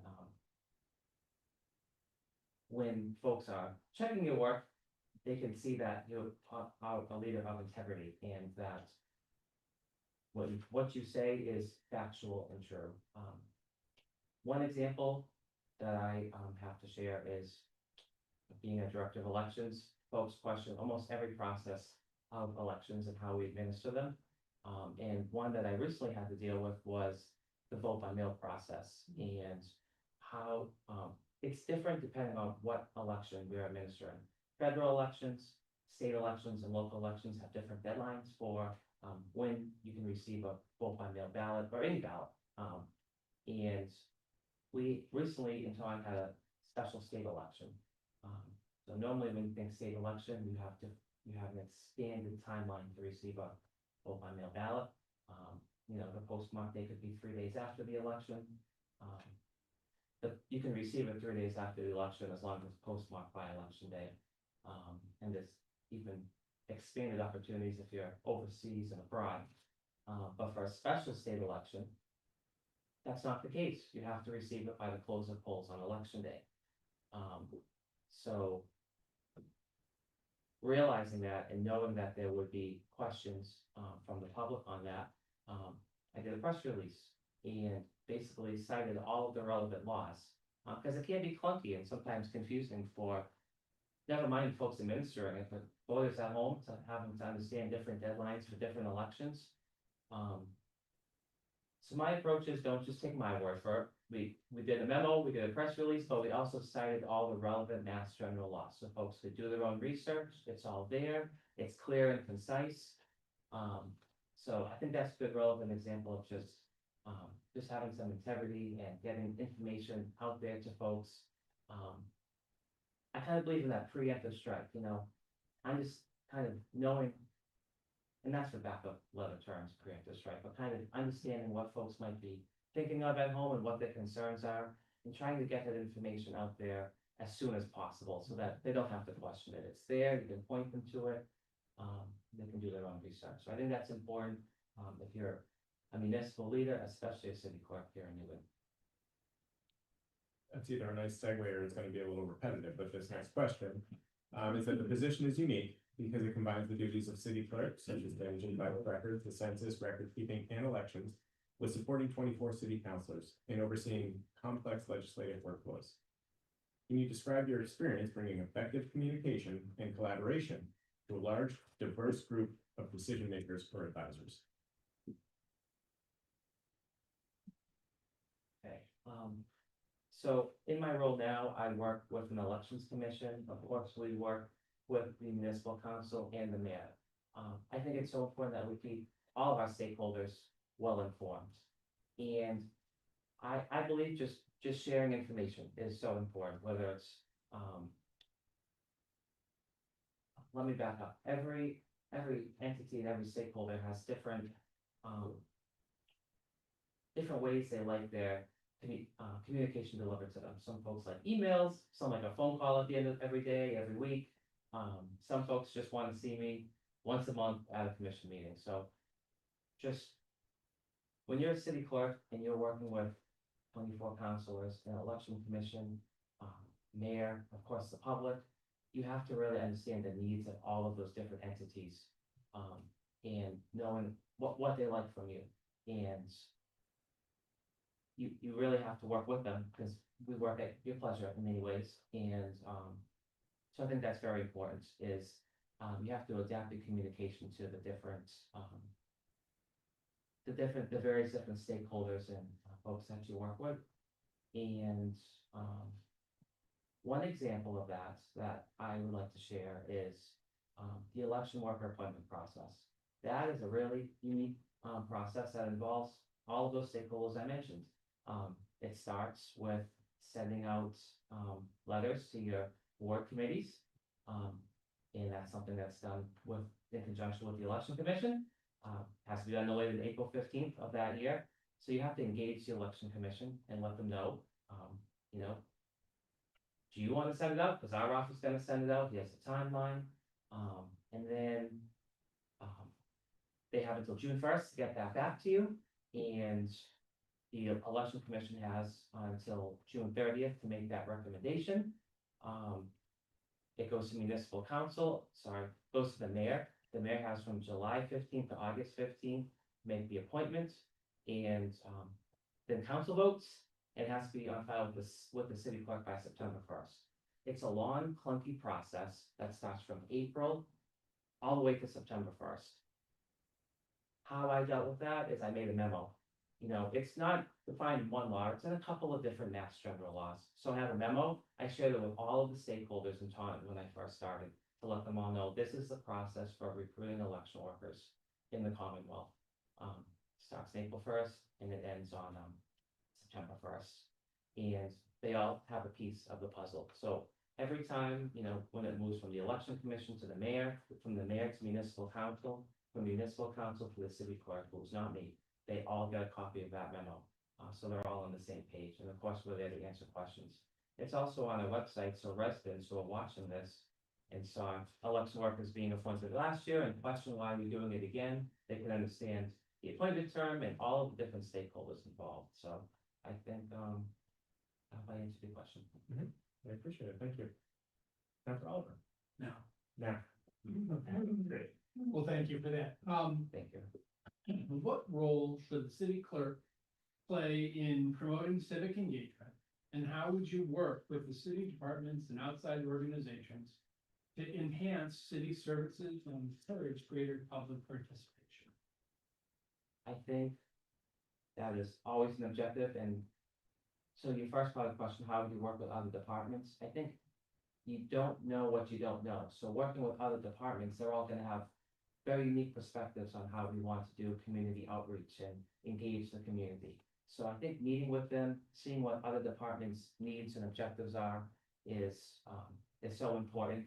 And then finding ways that we can collaborate to meet those objectives and needs.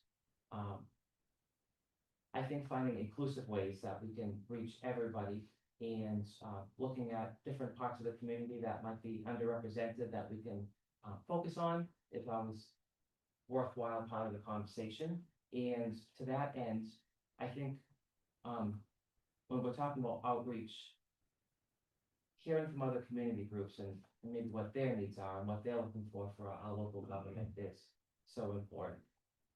When I'm trying to get information out to the public, I like to make infographics. I like to make information easy to digest, easy to read.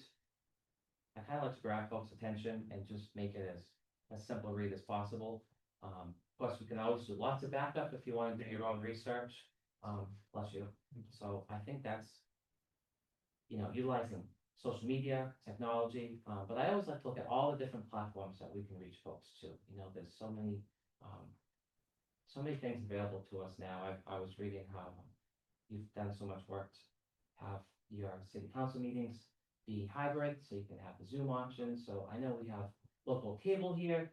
That's always a method to reach out to folks, our website, social media, and you have to have a collaborative approach. You have to be able to work with anyone. There's so many different stakeholders in Newton, and being able to work with all of them and be able to reach out to the public in various different ways is important. You can't, one size doesn't fit all, and you have to try to cover a lot of bases. Thank Thank you. Thank you. The next question is, if you could please describe any applicable experience or strengths that would enable you to succeed in administering elections. And if selected, how would you ensure the integrity, transparency, and accessibility of Newton's election process and build public trust?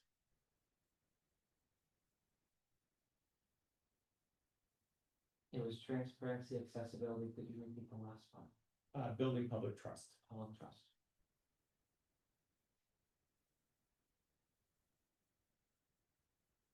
I've worked in a small town administering elections on a more traditional approach. Small towns don't have the resources like a city has, so I got to learn from the ground up how an election works. I also started administering elections before the Votes Act came to be. Chapter 92 of the Acts of 2022 was sweeping election reform that really changed the way we do things. So I have a nice perspective of how elections works. Just a few years ago, and all of the changes that's happened since. Coming over to a larger city, very different approach. We had used technology for a lot of the things we do. We have a lot more resources. We're doing things at, of course, a much larger scale. I think that is very beneficial experience that I can bring to Newton. I've also been able to focus on it for over 2 years. It's just administering elections and refining my skills in election administration. It's arguably the favorite part of my job. I love administering elections. It's a lot of fun. I have worked for a couple of years to get my certificate in election administration. A lot of folks who are city clerks, and I have been a member of the Massachusetts Municipal Association for almost 5 years, and I still have my colleagues, and I still go to the classes. However, I've been able to focus on election administration and that certificate and refining my skills there. So I think out of all the things that I could bring to Newton, that is what I would be best at, is administering elections for the citizens.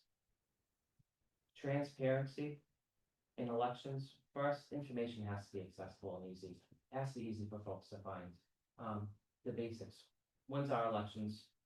Early voting. How do I vote by mail? Having easy to digest information on, the elections calendar. When's the last date that I can drop off my vote by mail application? When does early voting start and begin? Just having information to that. But you can take transparency a lot further, and what I've done in time is I like to do little videos. We've brought cable in, we've shown them behind the scenes. The kind of like the cycle of a ballot, what happens from the time you apply to vote by mail to the time you send it out, to how we receive it back and process that ballot, so folks can kind of see at home. I think that's really important for transparency and just showing folks that we have, we want to show you and make you a part of the process. One thing I've really embraced is I love to bring election workers in and have them be a part of anything I can in the office. They're neighbors, friends, family, and what they're going to do is they're going to tell their neighbors and friends what they saw. in City Hall, in the elections department, and we have a lot to be proud of. So they can tell everyone who might question the process what exactly is happening. I think that's important for transparency. And they audit all of our work too, having independent folks check our records and, just give everything a double check and organize. I think that's important, and I like that. That also ties in with public trust as well. All of those things that I just mentioned is, getting the information out there, doing videos and infographics and just letting folks know what we're doing. As far as accessibility, the state has, accessible ballots. We have accessible ballot marking devices.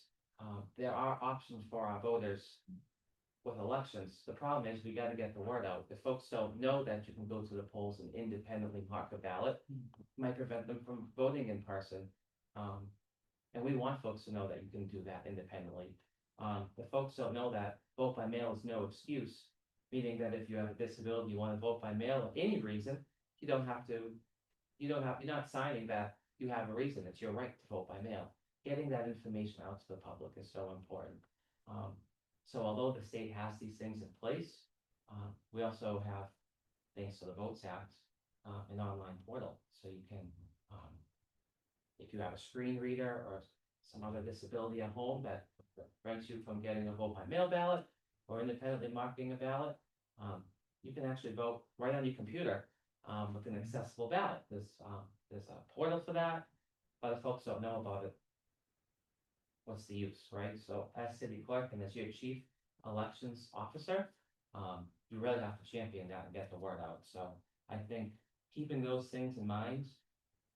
And lastly, my last point on that is all of these things, sure, you're the leader of the department, but it has to be a team effort. You have to get your team engaged, on having transparent, accessible elections, making everyone ensure that we have public trust in our elections. So you all have to be rowing in the same direction. You have to have an emphasis on training, making sure your department is well trained on all of these different options and formats and what the goals are in the city clerk's office.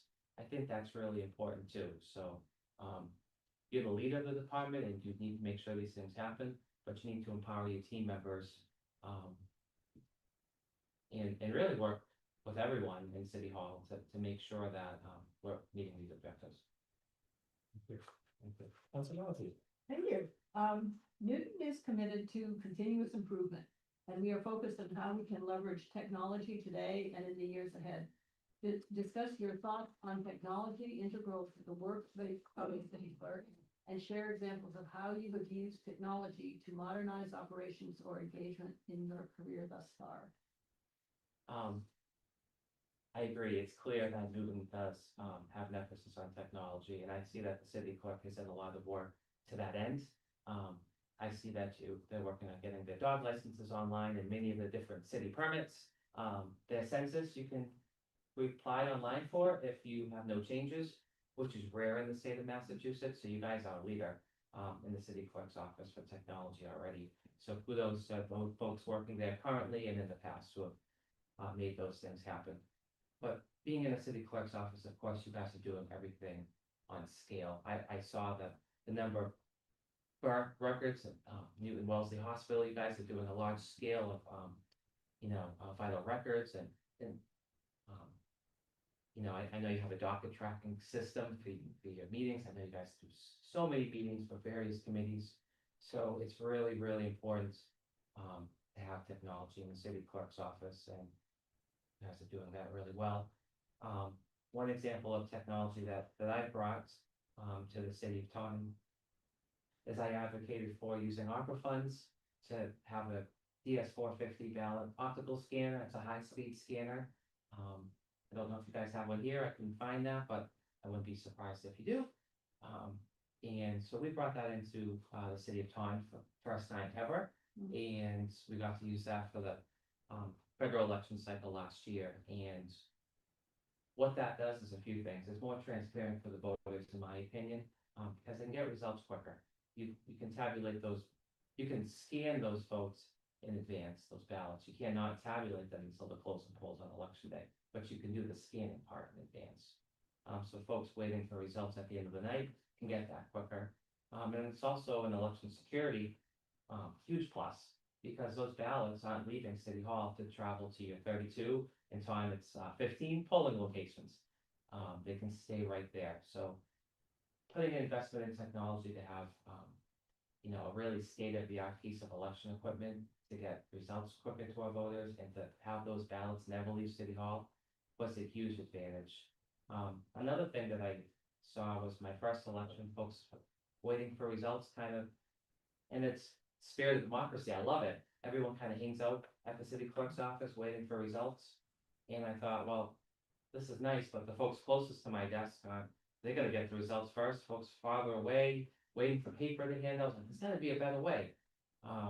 So we changed the process to make it so that folks at home get results the same time as folks in City Hall. And we project it on the screen, on Facebook, it's on our website.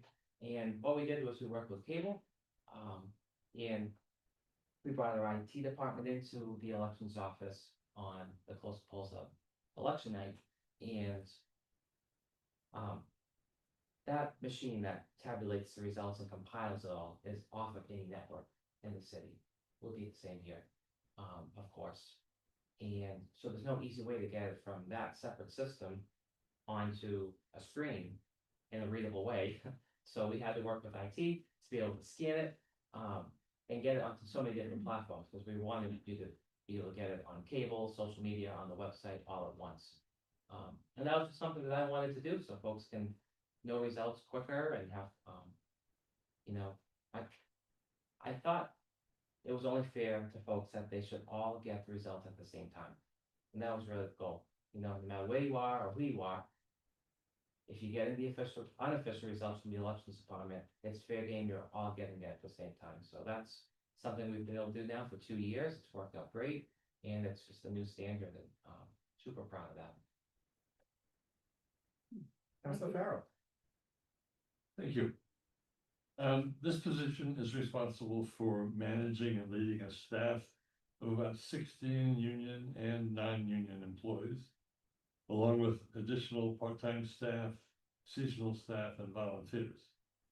Describe your management experience and your approach to supervising, developing, and motivating a multidisciplinary team in a demanding government environment. Thank you.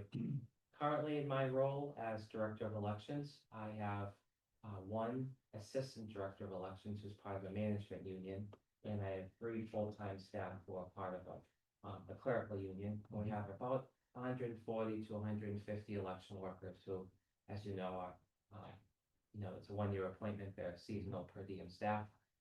And one thing about the city clerk's office elections is I'm totally aware that we all have very different paths to working in a city clerk or elections office. Most folks, I've never met anyone that said, I'm gonna go to school to be a city clerk or an elections director. We all found different ways into that role. Something might have happened in our lives, you might have found government interesting, elections, who knows, but various paths. So with that said, we really all have various backgrounds of education, experiences. I think that's really true for, especially even where I am now, Taunton. So you have to be able to adapt your approach to everybody. You have to tailor your approach depending on who you're talking to and who your team is. And that's something I'm acutely aware of, that I think it's important to do a baseline training for everybody. So I like PowerPoints. I like, training everyone on, exactly what the expectations are, and then hearing from them their needs. And I think it's really important as a leader that you have to follow up with those folks, to make sure that sometimes it takes a couple of times to hear something to make sure we're on the same page. I might say something to you and you thought you heard what I meant, but we kind of might have to say it a couple of times for us to really be on the same page. So I understand that. And, so it just can't be top down. You have to hear from your employees to make sure that they're understanding your goals and objectives and that they're actually implementing what you do. So, for instance, election workers are similar training. I love doing PowerPoints. I love, that sort of thing, but you have to go to the polls on election day and follow up and watch and see that what you said and what you trained them is actually happening and coaching them. And everyone takes various levels of coaching and, you have to adapt yourself to those needs. So I have experience working with folks of, various levels of, union, non-union, management, non-management, and as a, Board of Selectmen member, we are, of course, responsible for various employees. It's a smaller town, of course, but there are, department heads and leadership there and that work under the direction of the board and, just like that, being an appointing authority and, folks who also, coach and, hire and occasionally fire employees, you have to have those conversations too. So I'm used to that. It's part of the business and, municipal work. And, Newton would, be a larger scale, I'd be going from 5 full-timers, so as you said, 16. But my approach would be the same. You really have to, understand it's not top down. You just have to make your expectations known and follow up on it. And, you have to have a collaborative approach too. Learning from your employees, hearing what's important to them, learning from them. One last thing on this subject is I like to do debriefs too. So not everything we implement is gonna be 100% and knock it out of the park. I wish it was, but it isn't. So you have to work with your staff to hear what went good, what could have gone better, what can we do to improve. That's something we do in my office after every election. And it's not just with my staff. It's with the election workers too. We've done formal ones where we bring them all in and have really, bigger discussions. For small elections, we might just send them a survey, what could have done. And then telling your employees that you implemented those changes. Nothing builds engagement more than an employee telling you this could have gone better, you listening and actually making the change. I found that out, and it's fulfilling for the manager too, to see your employees happy and say, wow, you gave me this feedback and you actually did it. That was awesome. And if you don't do it, explain why I think is important too, because we can't take all advice. Sometimes things aren't feasible or they don't work out. So letting folks know, hey, I read your response. This is why it might not be the best approach, but I think debriefs and knowing that everyone can be a part of it is really important. Me too. Thank you. Councilor Humphrey. Newton values integrity, ethics, and inclusivity. How do you ensure these principles guide your daily actions and decision-making, especially when faced with complex matters? And again, that's integrity, ethics, and inclusivity. Thank you. So back to kind of, we all have various roles in how we get to a city clerk, and we're dealing with so many different stakeholders, mayor, municipal council, the public. So ethics might mean different things to different folks. So I think it's important as a city clerk to make an emphasis on training your staff on what the expectations are in ethics. We have an ethics commission with the state, and there's a training that you have to do. You have sort of in-depth training every 2 years and a yearly sign-off.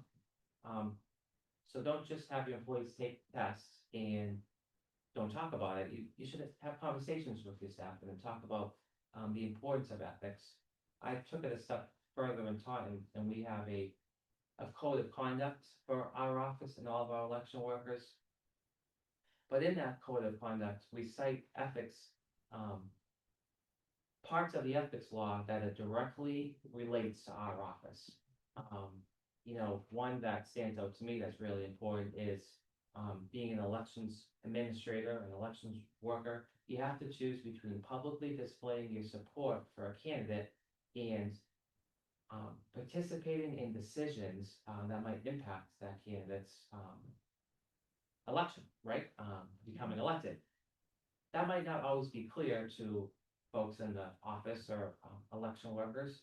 So you have to have that conversation. What does that mean? What does the state ethics commission say?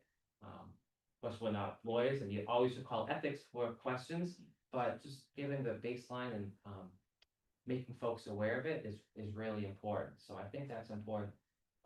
That could be expanded in a city clerk's office such as Newton and looking at all of the relevant, parts of the ethics law that could be relevant to your staff, perhaps things that are going through, municipal council and dockets and, having those conversations and making those resources available. And that also goes with integrity too, right? We have to treat everybody the same, no matter who they are. And when you make a mistake, you have to own up to it. That's what the public craves, wants. Being the city clerk, you're accountable to so many different folks. But in many ways, you're the face of the office, but you represent the city. So you have to have integrity and know that there are so many folks behind you that you're representing and put faith in you. You could walk in with integrity, but it's really easy to lose. So you have to keep that in mind. Just being forthcoming with information, accountable to your decisions. I think I spent so much of my job just explaining to folks the decisions that I made. This is the reason that we're requesting this. This is the reason why, and here's the thought process behind it. And being consistent with everybody about it. And I think that's really important to having integrity in your position and having trust with so many different folks. And I think as city clerk, I imagine that's a big part of their job too, is explaining to their employees, to all the various stakeholders, the direction of the office, the decisions we're making and why, and being just forthcoming with that information is so important, that having integrity in the office. And inclusivity in the clerk's office, like I said, you're the face of the city. So you have to be approachable for everybody. And in doing so, to that end, you have to be inclusive. And I alluded to this earlier, you don't know what you don't know. So being inclusive, again, you have to work with you have to make yourself known to the other departments and see what's important to them. The various stakeholders in the community and groups, and hear from them, what does inclusivity mean? And I did read in the budget documents for this year for the city clerk, they've had workshops on inclusivity in their office. That's amazing. Continue that, right? There's other folks that can do workshops and this feedback can get from your employees on what they crave and what they need and what they got out of it. So it's something you have to do 365 days a year and work on. And it's clear to me inclusivity is important to Newton. So I think what I'd like to see is the city clerk's office have a mission statement.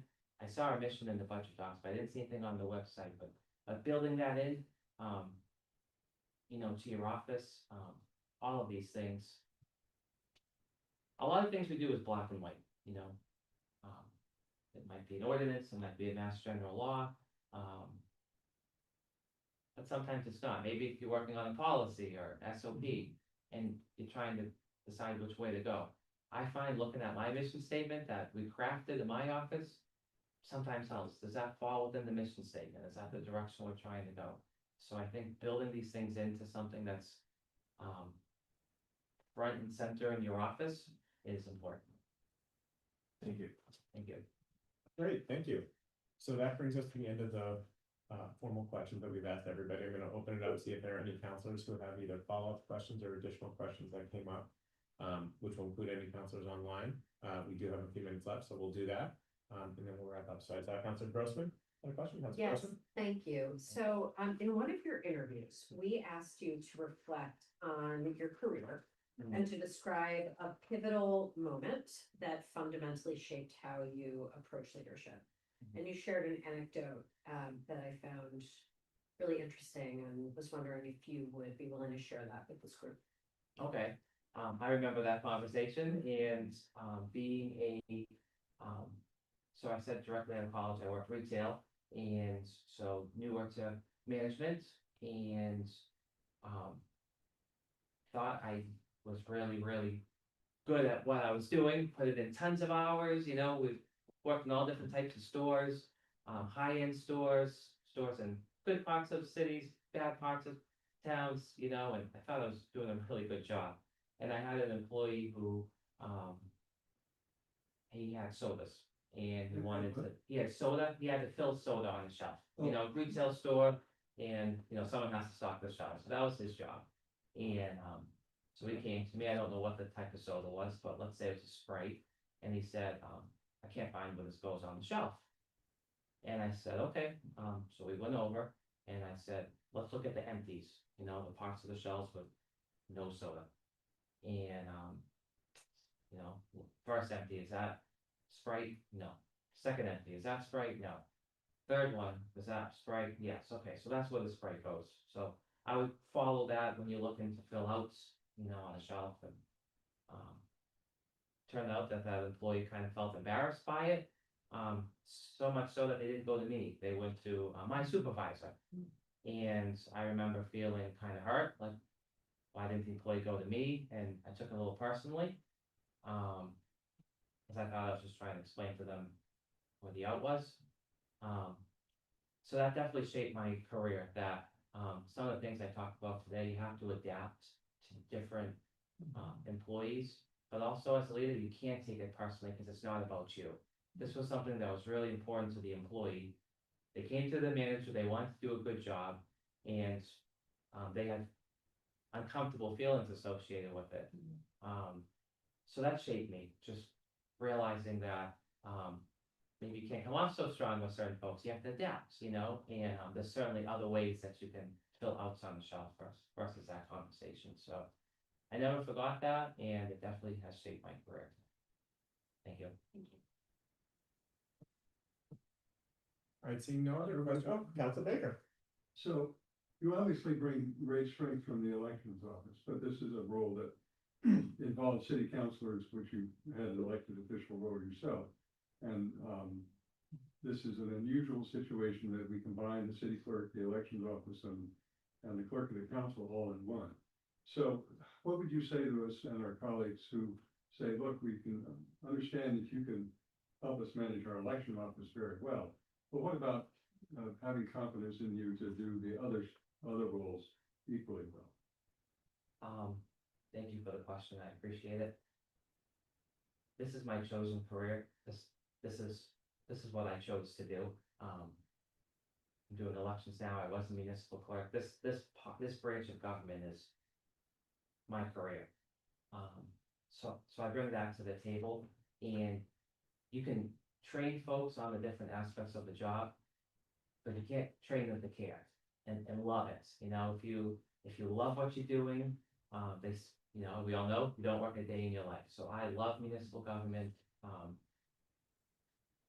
a quick study, I'm a fast learner. You didn't ask, but I would say my weaknesses, I'm not a parliamentarian. I could look up, you know, I know there's cheat sheets, I know there's books, I know there's resources. I know where to find the information. I know, and I will soon learn, I hope, you know, what my weaknesses are, and I want to make the council look good, I want to make the city look good, so I'm going to do, I'm going to put all of my energy and effort to learn every aspect of the role, top to bottom. So what I bring is I bring care, compassion, excitement, but I also, this is my chosen career path, and some other folks might be jumping into it. I've already chosen it, I've got the foundations, so we're talking about, you know, means much larger community, but I've got some experience to back me up. Thank you. Okay. I want to thank you again, Mr. Chico, for spending this time with us and answering these challenging yet important questions. As you know, this evening is dedicated to interviewing the final candidates. This committee may deliberate and vote on a recommended appointment this evening, or we may continue those deliberations to another meeting which is scheduled for Monday, September 15th.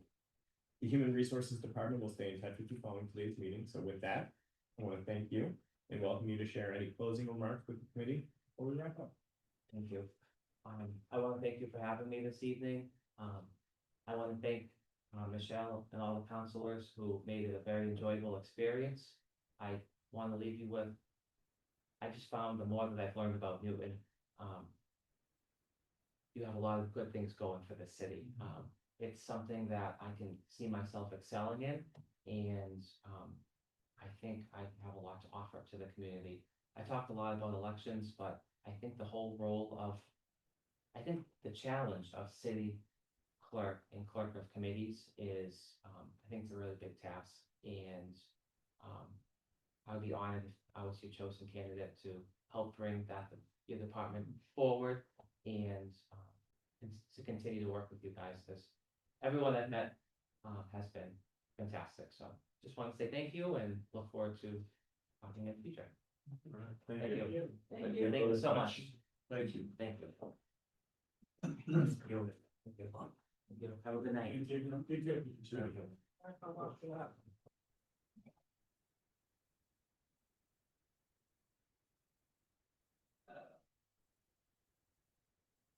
Committee members, how are you doing? Good. Are you doing okay? It's cold in here, It is, it's freezing. we can turn that. Oh, that's it. Yeah, I don't mind. I don't want to put out with the money. That would not be ideal, no. It's actually really. I went.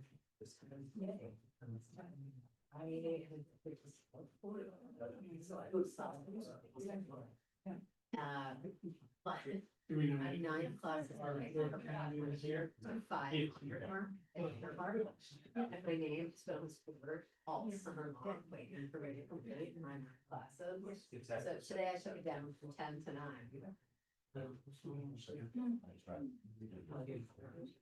For a little bit, so.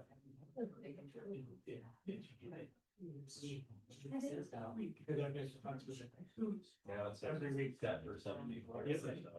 Well, it doesn't breeze. Yeah, exactly, right. Where we're blowing up to be. Yeah, it wouldn't bother me at all. Totally It's just different. weird. Yes. Anybody in the back row, Yeah. streets? Oh, Harper's out. Well, so don't want Yes. I take your leave. Sure. We will be not free. For some reason. It's whole business purpose. Now they talking about. Phrase that comes to mind is from. we're still on you.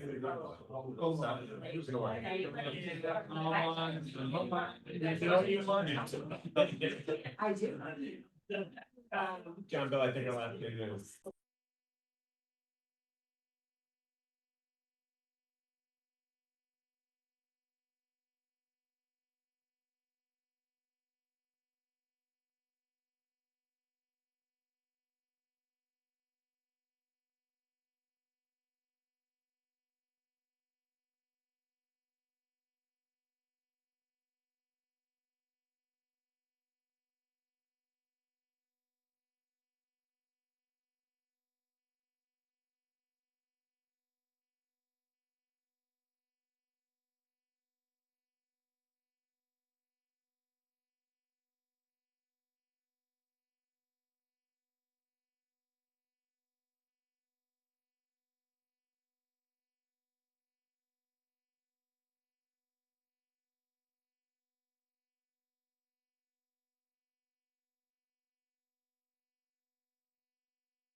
Counselors, Drew Wilson, Hello. Good evening.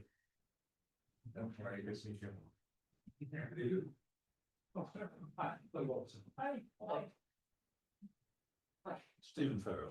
you. Nice to meet you. Nice to meet you. Morning, all. That's okay. Good evening, Mr. Wilson. Thank you for joining us this evening for a final interview for the position of city clerk / clerk of the council. My name is Josh Prince, and I serve as the chair of the Programs and Services Committee. As Ms. P.T. O'Brien has shared, the format of today's interview will include 30 minutes of prepared questions that will be presented to you by members of this committee. Then we'll spend about 15 minutes where I will manage as chair of the committee additional questions from other members of the council, both in person and on Zoom if they choose. As a reminder, this meeting is being held in open session, and while members of the public are welcome to attend, they are here solely as observers and will not participate in this meeting. The interview process itself will be conducted between you, the committee, the other councilors, and Ms. P.T. O'Brien as needed. So if you're ready, shall we begin? Yes, sir. Okay. And one piece of advice that we've learned is that the microphone is over there. So especially for folks online, it's going to be a little bit easier for folks to hear if you sort of direct your responses that way, and I won't be offended, don't worry. So as an introductory question, if you would please tell us why you're interested in the position of city clerk, clerk of the council, and why you feel you should be appointed to this position. And in your response, please be sure to take a moment and provide the counselors with your general career path to date, including any professional experience, education, or training you feel is relevant to this position. Sure. Thank you, and thank you for the opportunity. I'm very excited to be here, and I'll explain why as we go. But I was born and raised in Columbus, Ohio, although I lived in a lot of other places as a kid because I moved around a lot with my mother and stepfather. Lived in places like Columbia, Missouri, Fort Rucker, Alabama, down West Hartford for 2 years, including the year that the Civic Center roof collapsed down there. But then settled in a small town in Southern Virginia called Emporia. It's right off of Interstate 95. Used to have every fast food restaurant known to man. Now it's mainly known as a speed trap. But a town of about 5,000 people, about 5,000 more people out in the county. So a pretty small spot in the map. But it was while I lived there in a smaller place that I developed sort of a love for municipal governance. My French teacher in high school was married to our city manager, and he was everywhere. He knew everybody. He was involved in every aspect of the community's life. And I just thought that was an amazing thing. He was a very dynamic person, and he loved what he did. And like all of you all, you got to see more directly than you do at other levels of government or maybe in corporate or other settings, the results of the things that he was working on. So I went off to college at William and Mary in Williamsburg, and then off to graduate school at Ohio State to get a master's in public administration because I was going to start a career in municipal government. And then I ended up at the Office of Space Flight at NASA as part of the old Presidential Management Intern Program, which takes graduate students from all over the country and plugs them into entry-level jobs in federal government. Great experience. Everyone's told me I ought to do it, but I ended up at NASA. But then moved relatively quickly over to the Environmental Protection Agency and worked in, you don't hear about it anymore because we sort of solved the problem, the old acid rain program, which was designed to reduce power plant emissions in the Midwest that were coming up here into the Mid-Atlantic and up into high altitude forests. One of the original market-based environmental protection programs. And did that for 5 or 6 years as we were going through the implementation. And then took an opportunity through the Brookings Institution to move to Capitol Hill on what was supposed to be a 7-month pitch to allow me to get an understanding of how the national legislature worked, and more importantly, for them to sort of get a perspective of how the administration and the executive branch agencies work. And well, 7 months turned into a year turned into 2. Man, I was working for one re-election, so I quit. Because I liked the pace. I liked not being, I felt a little bit like a cog in a wheel, as you do as a young person who think you got all the answers. Not, well, you should promote me up to CS. But I liked it and I enjoyed it. And it was the last time I interviewed for a job until I decided it was time to come back to this, because I found challenging and important work to do, both in the member's personal office, but then on the appropriations committee. I and House and Senate counterparts wrote the Energy and Water Appropriations Bill for the Department of Energy, the Bureau of Reclamation, the Army Corps of Engineers. From there, I was appointed the Deputy Sergeant at Arms of the Senate, and I'll come back to that from time to time.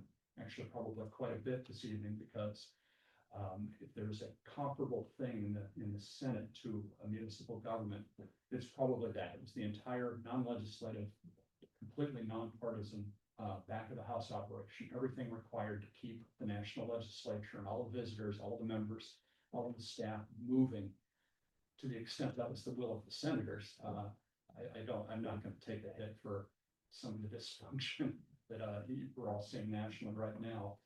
But great job, had things going on all the way from people working on IT to support the 130 separate networks that we had to have for the members, because no one wanted to be on the same server as another member, and not a lot of trust even then.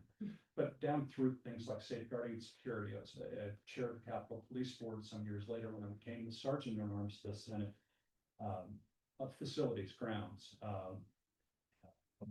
safeguarding and securing the institution, the members and the visitors, all the way down to very practical things like printing graphics and direct mail, so members can communicate back home or have the big phone boards that you see when you're can't sleep at night or watching C-SPAN.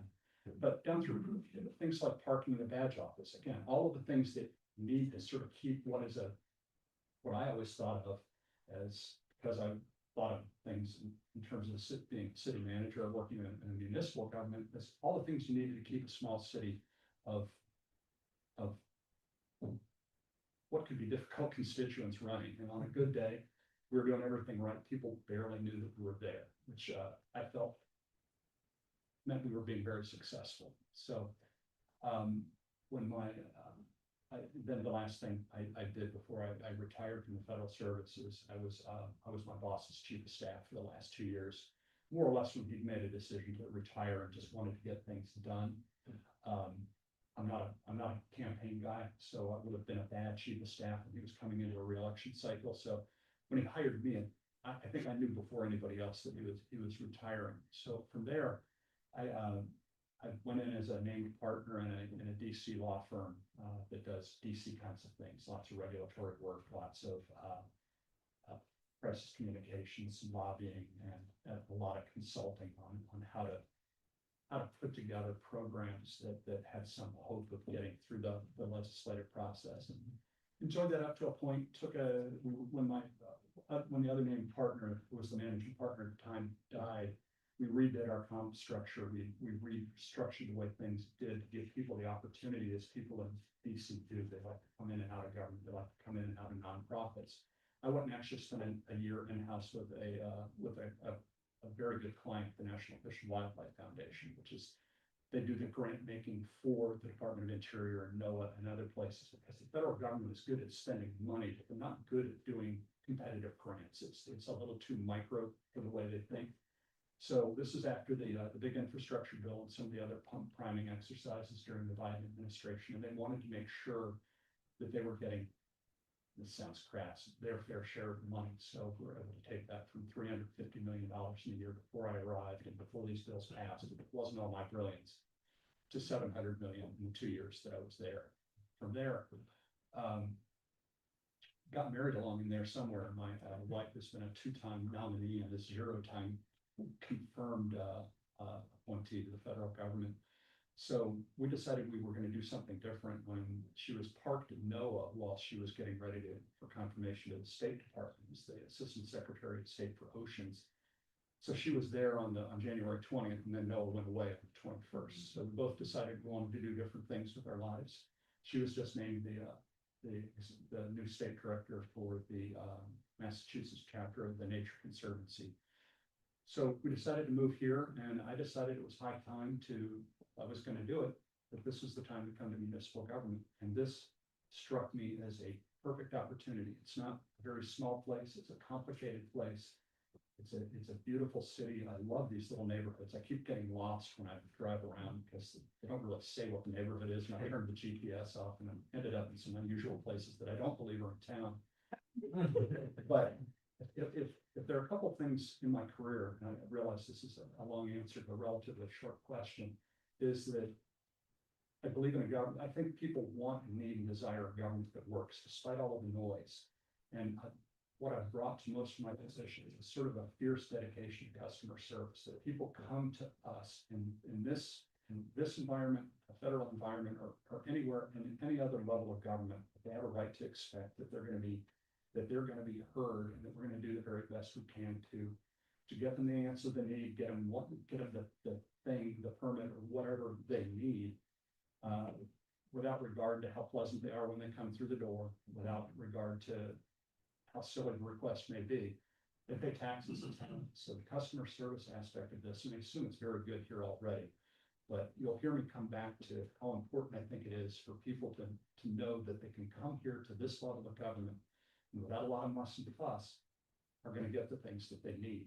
That, yeah, a government that works and isn't in their face all the time, and does not have an antagonistic relationship. So this felt like the perfect opportunity for that. On the other side of the ledger, I've worked around elected officials my entire life. I have tremendous respect for people who put their names out there, put their careers partially on hold to do things like you're doing. So the very least I can do is make sure that you've got all the information, have all of and have the ability to come in for a meeting in the evening or whenever and have it go as smoothly as possible. And which I think is equally as important. Thank you. Thank you. I just want to quickly note that we've been joined online by Councilor Lucas, or someone who identifies as Councilor Lucas. Councilor Baker? Thank you. This is a long question, so please bear with me. What qualities do you believe are most important for building trust and credibility as the Newton City Clerk? And if selected, how would you demonstrate those qualities to city staff, councilors, and residents from day one? In your response, please also provide us with an example of where you have demonstrated those qualities in your current or past positions. Okay, thank you. I took notes, but I think I've got it. Trust is absolutely critical in a job like this. Again, people need to know and understand that regardless of who they are, where they come from, or what their problem is, that they're gonna get the very best that we have to give in terms of customer service. I don't know about all of you, but I tend to trust people, particularly on my teams, a lot. That seems to be my default. And the way you get people to trust you, and the way you trust other people, is that you are always open. You are always have to be honest. You don't give a different answer to someone just because it's what they want to hear, and collaborative by nature. And I think you lead by example on that. All the teams that I've had I think they would tell you that I'm open. I want to communicate. I want to collaborate. That I'm always honest in my dealings with people, and that I really work very hard to collaborate. I don't claim to have all the answers in general. And certainly coming into a brand new job at a different level of government, which I acknowledge, I don't have all the answers. So the ability to work with the team. And I think by showing that sort of leadership up front, and showing all of you all that we are on top of it, that we have you as prepared as you need to be for a council meeting or anything else that you all are up to.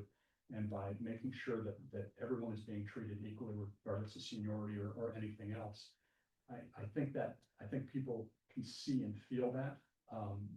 And frankly, it's the way I've tried to. I'll say on the other side that it is problematic.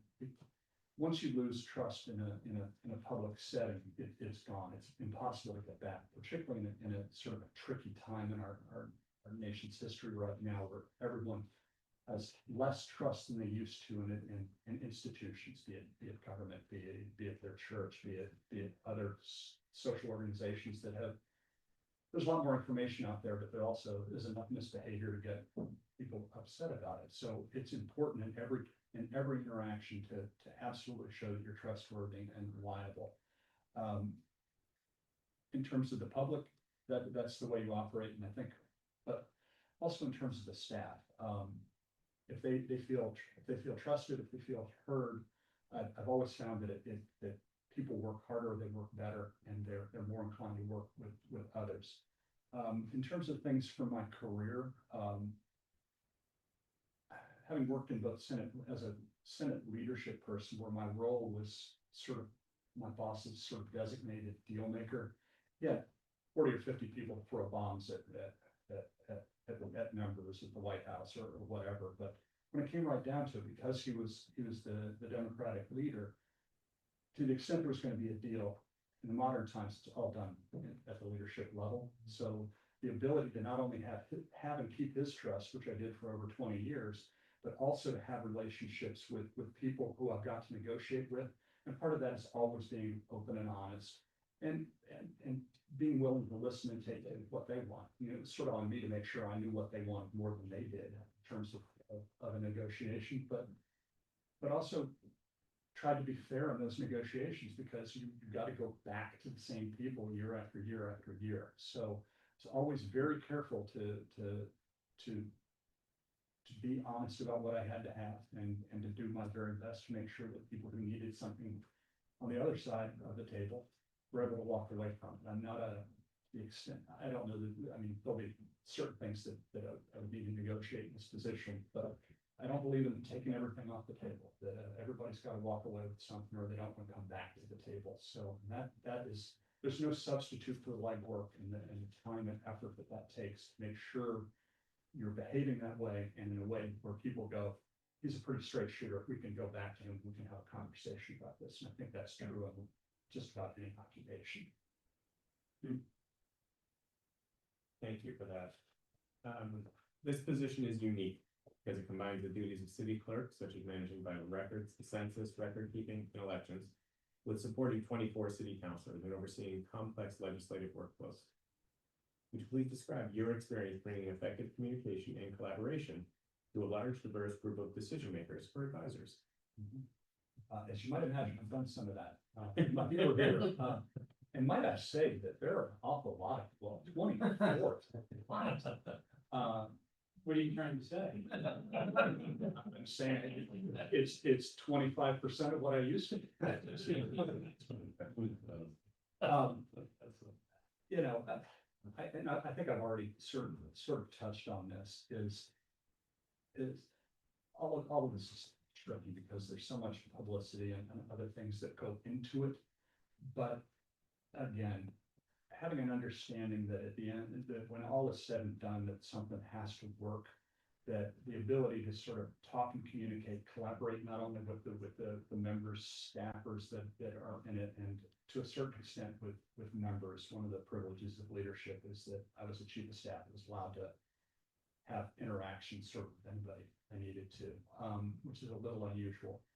But you know, again, back to the same fundamental principles of if you're straight and you're honest and you are willing to collaborate, you're willing to discuss, you're willing to be open-minded, and you're consistently that way, and not just, you know, not dependent on my mood or everybody that's yelling and screaming, to sort of be able to ignore all of that noise and be able to help get not only the people that I had to be more conscious of on my sort of quadrant of the four-sided stool, but also to find ways to get everyone else to where they need to be. I will say that got a little harder every year because of all the noise. My guess is that you all had a similar experience here, but when I say that my leadership style is open and honest and collaborative, I'm not kidding around, because I think a lot of people have forgotten that what politics is the old saw that is, politics is the art of compromise, and there's not a whole lot of that anymore. But I always found that was the way to go about it. So, and it's a lot of work. There are a lot of you all, so trying to make sure that all of you have everything you need when you need it, and to the extent that you don't have something you need, but we're able to get it to you quickly and efficiently. It is important, the ability to help you all do your jobs is really important, because you do important work, so you have every right to expect that you've got the tools you need, and, that's in both legislative things and back of the house things. I've spent a lot of my career doing things exactly like that. Thank you. Counselor Oliver. Yes, thank you. What role should the city clerk play in promoting civic engagement? And how would you work with city departments and outside organizations to enhance city services and encourage greater public participation? As you might imagine, I'm getting ready to say that that's a bit of a collaborative effort. I think a lot of my communication, external communication, has, to the extent that it's anything other than routine, here are the dates of the election, here are the polling places. But anything beyond that is a bit of a collaboration with you all. You all are the primary people who communicate, or have the responsibility to communicate with voters and with your constituents. But I think there's a lot that we can bring to that, and a lot of it is the ability to go and find the people that have the information they need here in the building. Work with them to make sure we're messaging what they want to do correctly, finding many different ways to communicate. Not everybody likes getting an email from the city. Not everybody likes getting a newsletter in the mail. Some people like to come into the building and watch you all in action. Vast majority of people don't. But to find ways to meet people where they are and communicate with them in the way that they desire. So some of that's electronic. For more and more people, electronic is sort of the way to go. But you can't ignore that there are other ways and other needs that people have, be it not only sort of the way we communicate, but whether or not we're communicating in a language that they understand. For most people, things like voting are pretty easy. You know where your polling place is. You know how you go about it. But to people who are maybe newly naturalized citizens and haven't voted or started out speaking a different language in their life, the ability to reach them is important. It's not. The hard part is just as important as the easy part there, even if you don't get as much juice from the squeeze there, because it's probably a smaller group of people, but the ability to meet people where they are is critical. Great, thank you. All right. Would you please describe any applicable experience or strengths that would enable you to succeed in administering elections? And if selected, how would you ensure the integrity, transparency, and accessibility of Newton's election process and build public trust? Right. A couple of answers to that. You all read my resume. I don't have direct experience as a clerk in running an election. Spent a lot of time working in and around elections, and by that I don't mean politically. I mean in terms of making sure voters have the tools, and that to the extent a voter is challenged, the ways around it, sort of the legal part of the volunteer time is as an attorney to help people that are having trouble getting the vote counted to get it counted. I come at this with a deep and abiding belief that having set up an election system here in the city, the state, federal, that everybody who has the right to vote and wants to vote should be able to cast their vote. So the way I would go about that is obviously, particularly initially, relying on people on the staff that have done this for a living for a long time. Again, on day one, they're going to know more about my job than I do. And I think that's true of just about anybody external that comes into this job. They rely on the people that know what they're doing. Obviously, I want to work with the State Clerks Association, the New England Clerks Association. There's also education and training available from the International Clerks Association. So to get all those checks boxes, but also to develop relationship with other clerks here in the region, particularly in places that are relatively similarly situated, to share best practices to the extent we've got the best practice, to share it with others. Because again, the idea is for everybody who is legally entitled to vote to be able to do it. So if we've got the best practice, share it. If they got the best practice, bring it in here. But in terms of how I go about it in developing and have people in the community have trust in what we're doing is to be utterly transparent in how we're doing it, what we're doing it, what the law says. And to make sure that we don't make stupid mistakes. Don't transpose numbers on the count. Don't give out poor information about where a polling place is or anything like that. Again. And then, again, always be honest with people. That if someone comes in and is having a problem with it, and there's nothing we can do with them, they're not eligible to vote, be straight with them, be honest. And they may not like the answer, but at least they'll appreciate the fact that we took the time to explain the rules to them. Again, it's all about building trust. I think most people want to trust other people, but I think once that trust is lost, it's nearly impossible to get it back. You have to work really, really hard to do it. So the ability to sort of show people that honestly, there's nothing to see here. You vote, you get the results, you get you get your elected officials as a result of it. And without a lot of drama, without a lot of false information or misleading information getting out there. And to the extent that we need to the extent that people accuse us of not handling it right, to have the facts ready to go and to be able to communicate it clearly and concisely and to a certain extent forcefully. I don't have a lot of use for people who just because they don't like the outcome or they think it's not going their way, who criticize the election process, criticize the machines and other things. So the ability, my desire would be to swap that down with facts and logic and reason. And to the extent that it's a lot of noise out there, to be relatively forceful about it. Because it's important to all the people who went in and just voted for their candidate and just want to know that the vote counted and that the count was accurate at the end. So I don't want to make too big a deal about that. I don't think it's a little bit overblown about the number of people who do that, but they are the loudest voices. So I don't want to get into debate with people, and certainly don't want to get into an internet debate with people where you all don't want that, I don't want that.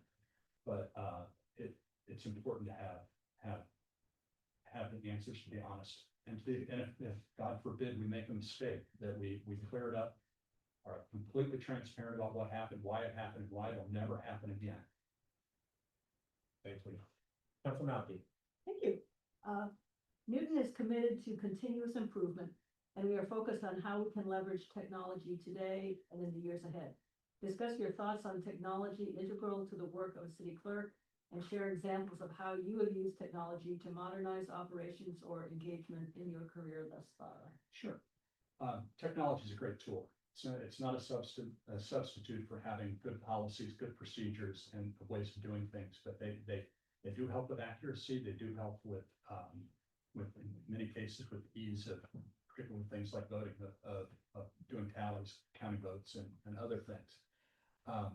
But again, it's a tool. It's not the answer. I've spent a lot of time working. I supervise the technology team, as you might imagine, with the Senate is quite big. Particularly, I think I talked about the 130 separate networks, which is insane. It's a terrible way to run an enterprise. But constantly trying to not only stay ahead of the game in terms of technology and tools that are available to members in the Senate community and others, in terms of developing, in many cases that meant developing software in-house. Members like toys. They liked stuff. And they were all very early adopters of the iPhone when the iPhone was a toy. So it's not good to have unsecured phones when you're a member of Congress. Only bad things happen. So we spent a lot of time developing patches ahead of when Apple finally did it themselves to do a better job of safeguarding and securing. Probably not the way I would have chosen to spend our budget, but again, it's a customer service business. So did a lot of development there, did a lot of development around software development around, again, printing graphics and direct mail, which is not only a sort of a hardware thing, machines that print, but also the software that goes into it to make it more efficient. So we're always looking, we always knew that we were going to have to spend more money every year on securing systems and things like that, because if you hit something hard enough, long enough, it's gonna break. So that was probably our biggest concern, but also making all of those interfaces easier to use for members who are not always tech savvy, and then staff who would sort of run that gamut. I also oversaw the implementation of a voice over internet protocol phone system for the Senate. When I first arrived back in the eighties, as an intern, phone that was a phone, it had a whole button, and you hit a couple digits and you get your voicemail, and that was it. I came back as a fellow in the mid to late nineties. That phone was still on the desk. When I became the deputy sergeant at arms in sometime, early 2000s, no, late nineties. Still the same phone. So we went through an entire process to go with a new, more effective, more efficient phone system with lots of whistles and bells that some people were going to use, some people weren't. Got an amazing number, even though we had worked for years on stakeholder groups with staff, admin managers, the extent members were interested, the authorizing committee, the appropriations.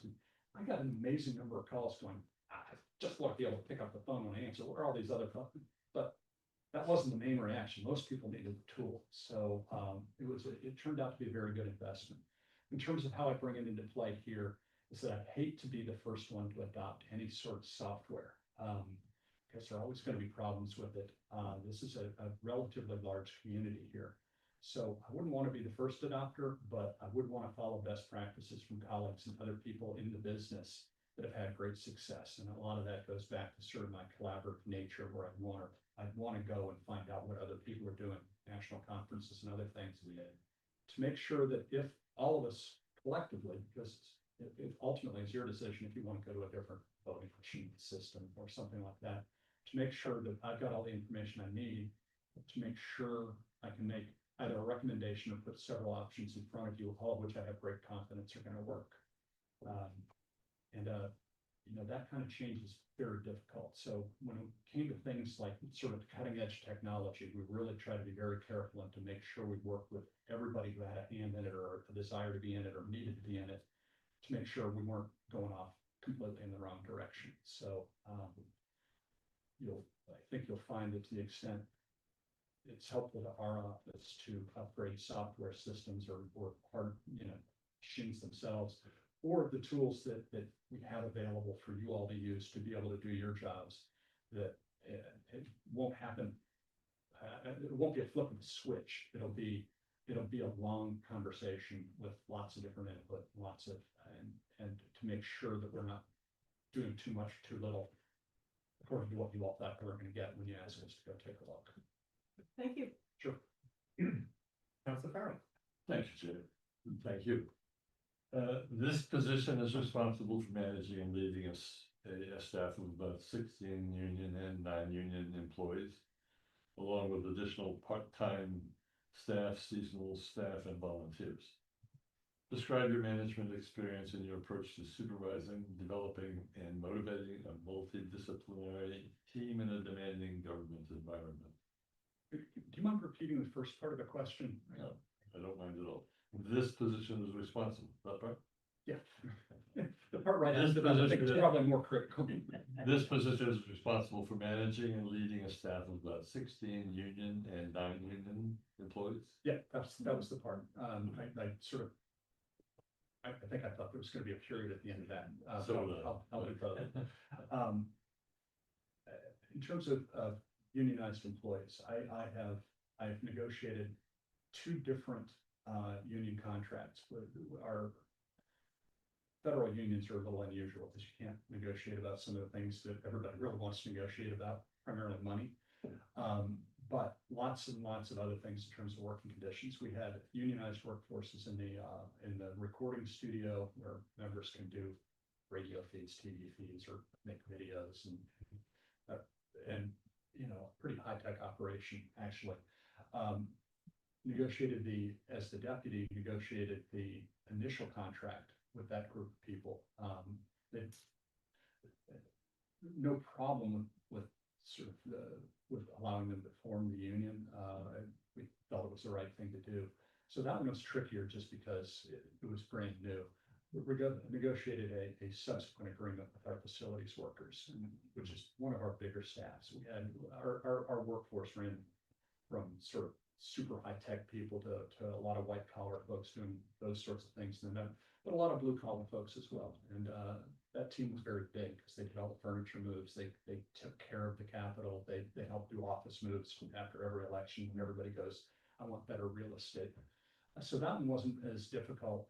As the chairman of the Capitol Police Board, there are 3 members of the police board, both sergeants at arms and the architect of the Capitol. So I was chair of that for a year. And so ultimately all of the shop stewards and leadership of the Capitol Police would come to us to have the ultimate power to make decisions on disputes like that.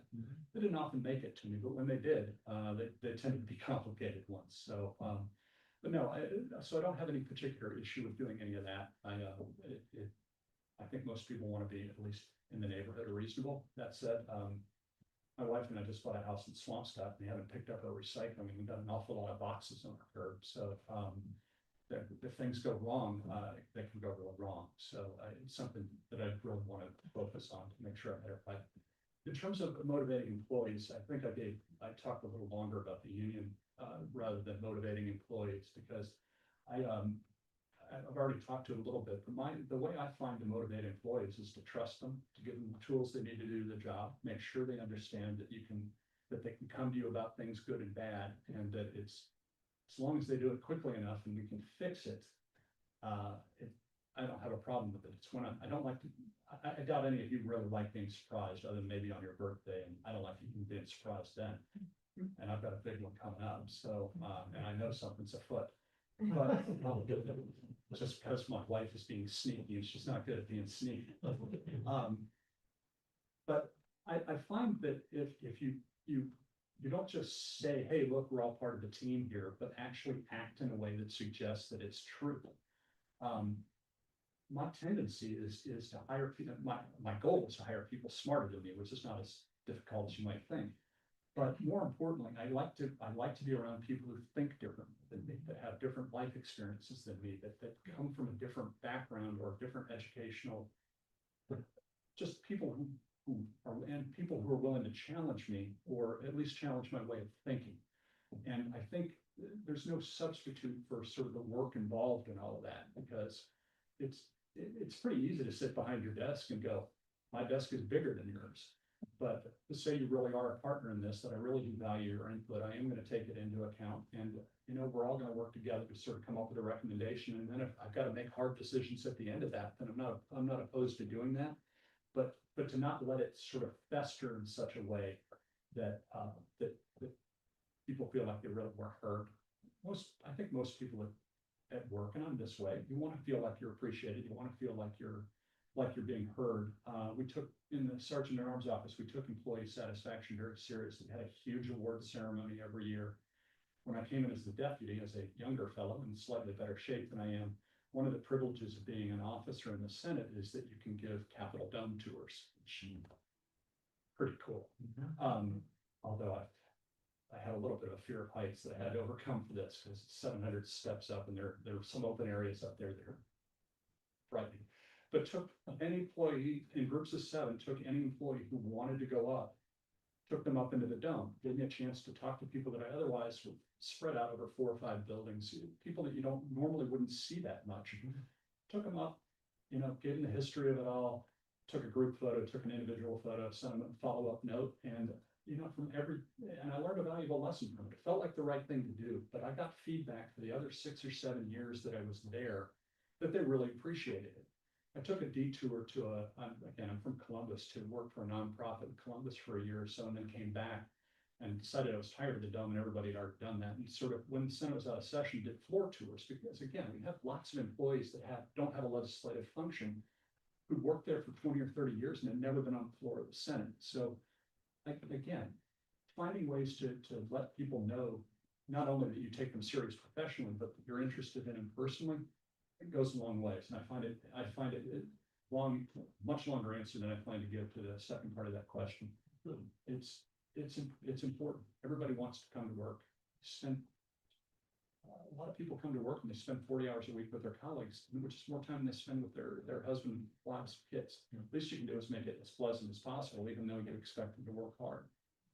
Thank you. Appreciate that. Sure. Councilor Free. Newton values integrity, ethics, and inclusivity. How do you ensure these principles guide your daily actions and decision-making, especially when faced with complex matters? In a variety of ways. I think I probably beat to death the importance of being honest in all of your dealings, to not try to bluff. Again, particularly early on, when I probably don't have the answers, no sense trying to make them up. But again, as long as, if I'm honest with the public, I'm honest with all of you all, I'm honest with stakeholder groups, and honest and consistent with stakeholder groups, I think that goes a long way. Integrity is absolutely critical. People, particularly in a job like this, you all need to know you can trust me. But more importantly, on the voting side of all of this, it's absolutely critical that we don't make a misstep or do anything that's misleading. The ability for people to have faith that the vote they just cast is going to be counted and there aren't going to be problems with it is important. So that said, there are occasionally problems, and at that point, you need to fess up, you need to clean up. I forgot how it goes. So I won't go with the old saw or the adage. If you make a mistake, admit it, fix it, and then don't let it happen. Don't let it happen again. On something like an election, I honestly, I hope I screw something else up if I screw up anything at all. And I'm likely to. Hopefully not anything that big though. But also to expect it from employees. No one needs to bluff me. I don't expect people to have the answers off the top of their heads all the time, but don't give me bad information when really you could go back to your desk and get me the evidence. So having the expectation that everybody is straight with me as well.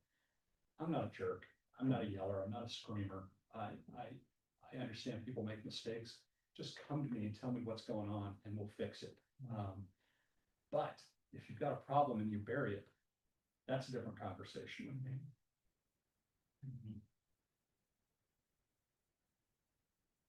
All right, thank you. That is the prepared questions that we had. So what I'll do now is I'll open it up and see if there are counselors who have questions or follow-up questions. Sure. We'll have more of an open session. So let me start with Councilor Kalis. Okay. Thank you, Chair. So, you bring a lot of great experience. The areas of elections, maybe Robert's rules, I'm not sure. Might be areas of improvement and learning. Convince me that, you're humble enough to take advice from people that work for you. I mean, and I've tried to address that. Having not run elections, I'm not trying to bluff you that I'm not gonna have to rely on the team. I'm actually pretty good with Robert's rules because they govern committees and things like that, but I'm not afraid to ask. If I don't know something, I'm not afraid to ask. If I don't understand something, I'm generally willing to admit it. I can't, no one has all the answers.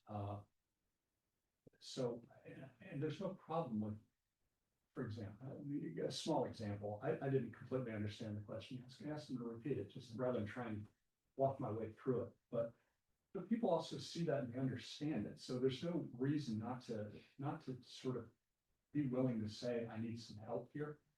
On day one in this job, I'm gonna need the help of all 16 and a half people. And I'm not afraid to admit that, because it's far more important that I get the information that I need, that I learn quickly and efficiently, because all of you expect that. But to also have the humility to know that they've got better answers than I do on day one. And I really don't have a problem with that. I don't bring a lot of ego to this. I've been in these big visible jobs, and I've just tried to do the job. I would never have survived as a communications person on the Hill, because all of that is bluffing and nasty, and you know, there are times to bluff, but it's not with you all. It's not with the team. I'm a terrible poker player. So which is not an invitation to take my money. What do you do the first Friday of every month? Thank you. Council Baker. We'll follow up on that. So I hope I won't be misunderstood when I ask this question. Sure. But you're a man of considerable, experience. And you've operated in a big, arena. And this is a small arena. And the challenge of downsizing, in a sense, from where you've been to something on this scale, is something that I think is going to be an interesting opportunity and a challenge. But one of the roles that I have to say that I found the city clerk and clerk of the council, because I didn't do when I was president of the council many years ago, was the opportunity to consult with the clerk about what we should do and how we should do it, because there are lots of things that are not rule-based, they're just choices and we have to make them. So can you describe your, I know you're an attorney and you've had the role of counselor, but we're talking about a different kind of counseling an elected official to assist the official in doing institutional work, not the personal agenda, but because we're going to have a new president in this council, and whoever that person is going to need to rely on the clerk for assistance as well as support in terms of staff work. Can you comment about that role? Sure. That was a compound question, so Yeah, you want to comment about that? if I don't respond to something that you asked, then please follow. Sorry, I should have given you two Oh, questions. no, it's fine. I should have taken notes. I'm actually trying to keep the pen down here because I'll start to tap it on the table and it's just. And no one on the TV. The first question was how will you adjust the smaller scale? Yeah. Second, how will you adjust or how you refill the role of counselor to the council lords, but also the leaders?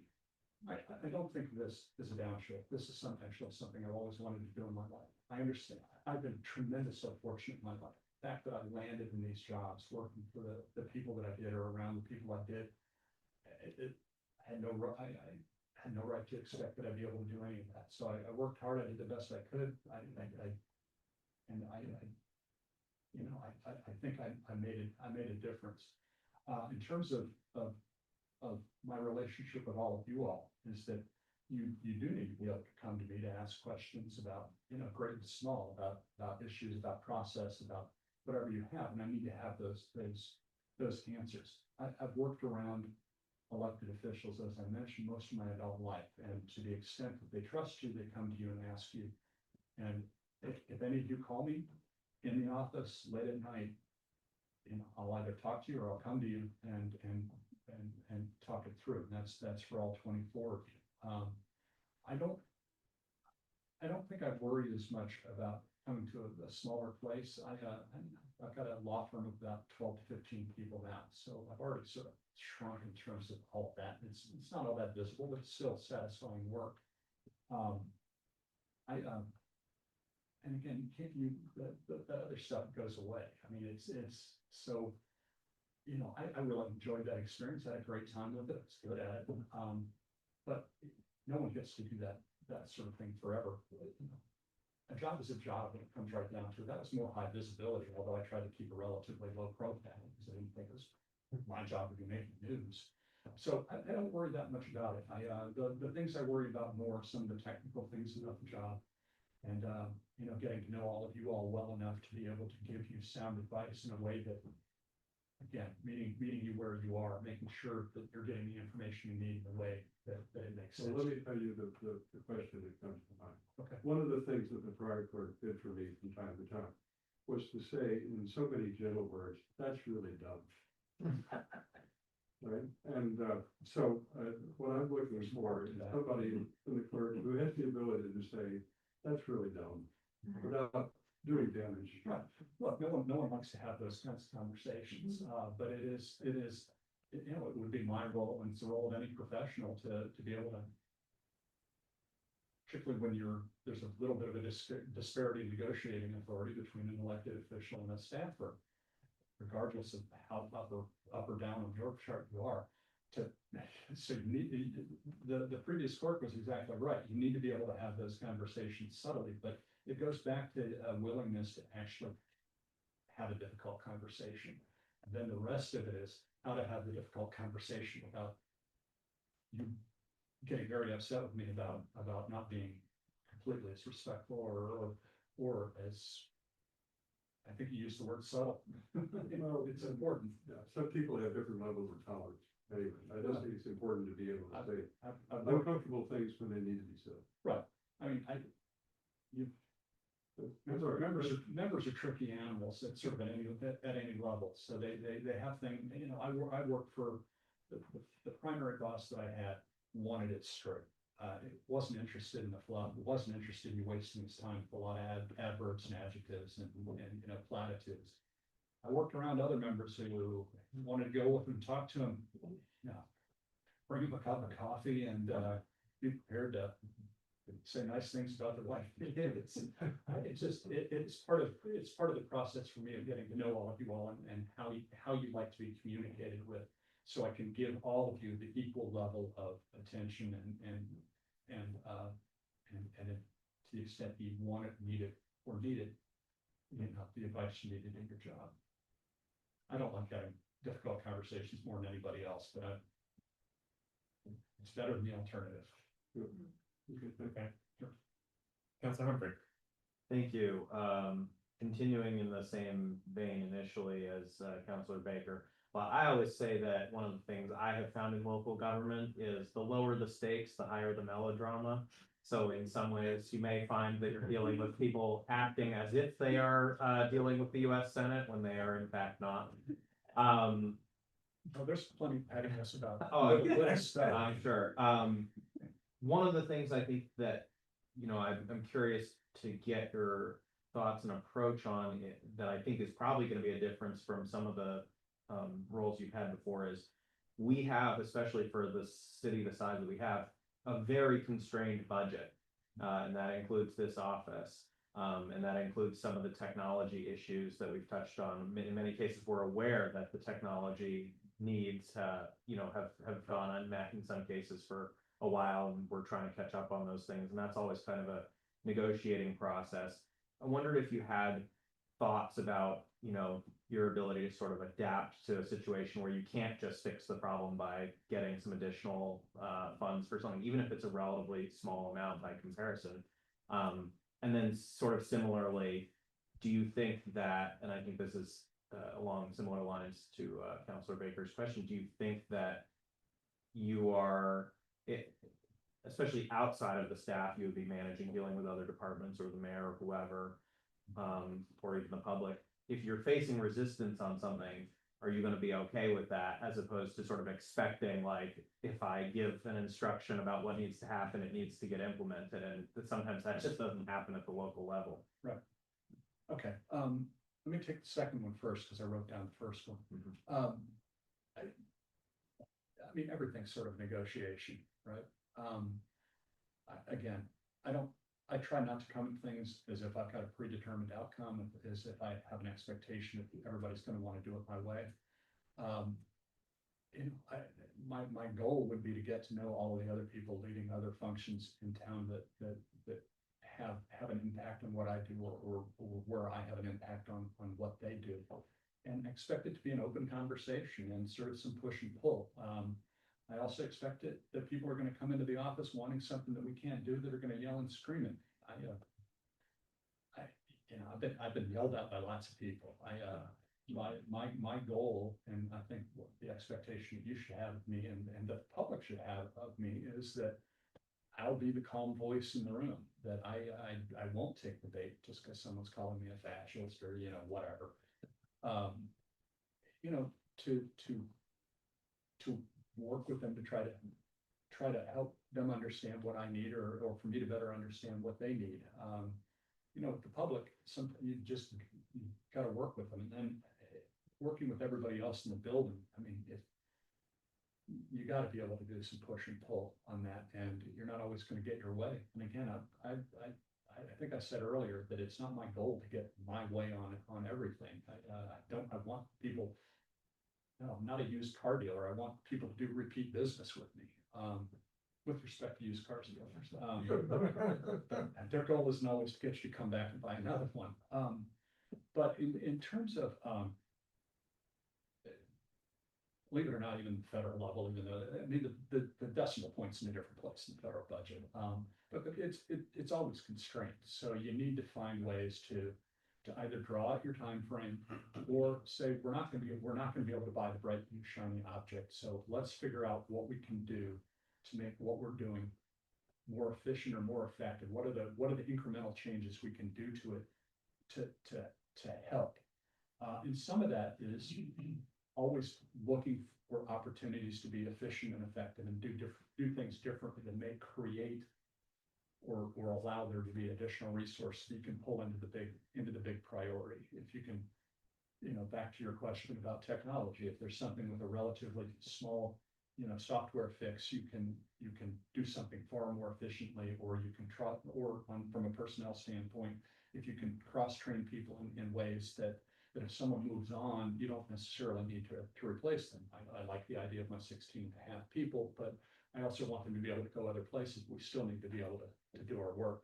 So I'm sort of a believer in cross-training in that regard, but all budgets are constrained. Your personal budget, to the extent you all have businesses, they're constrained as well. So you have to look for ways to be efficient, not only and try to figure out ways to work around your immediate problem, but also to be constantly looking at ways to improve your other processes, which may help you with your bigger problem. My other brief question, you talked a lot about some of the behind the scenes roles that you've had, which are great, and many of them are applicable here. A lot of the job of this, as I think you just touched on a moment ago, is more of a customer service facing thing. We have a huge number of marriages and births being recorded in Newton. Is there anything you wanted to talk about in your career that, prepares you for that side of it? Right. Let me go back to the Sergeant at Arms, which again, I think is the most probably on point experience that I've got. What I always took very seriously was the customer service function of it. There are interactions all day, every day between the Sergeant at Arms team, again, involved in sort of anything you can think of. I mean, on the technology side, anything that you could plug into a wall and it can break, that was us. But all the way down to other services like parking, where you can imagine you've got some agitated, highly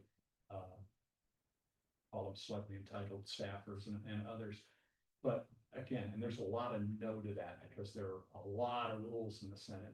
There are also a lot of rules about how to get around the rules in the Senate, although we seem to be giving up a lot of those, which is a shame, because it's sort of got the place going pretty well. But what I tried to bring to that, both as the deputy and as the Sergeant at Arms, because I sort of was on the ops side in both jobs, because the Sergeant at Arms I worked for initially was a safeguards and security guy, run the Capitol Police with the number 2 in DC Police Department, then a head of Illinois State Patrol and homicide detective in Chicago. So he was very interested in the security aspects, the continuity of operations, the continuity of government functions. So he let me sort of take the ops side. And then when I became Sergeant at Arms, I put a security guy in below me as the deputy. But so I always took the customer service part of this very seriously, that anybody coming to us with a reaction, we were set up different than the House, that we left the people with that function, people would call them. The House had a different system. They'd have customer service people that you call, and then that person would own it, and then have to work it through the entire system. We liked our way better, but you had to stay on top of folks about it to remember that yeah, it can be obnoxious staffers that can come to you with a ridiculous request from their boss, or one that dreamed up on their own.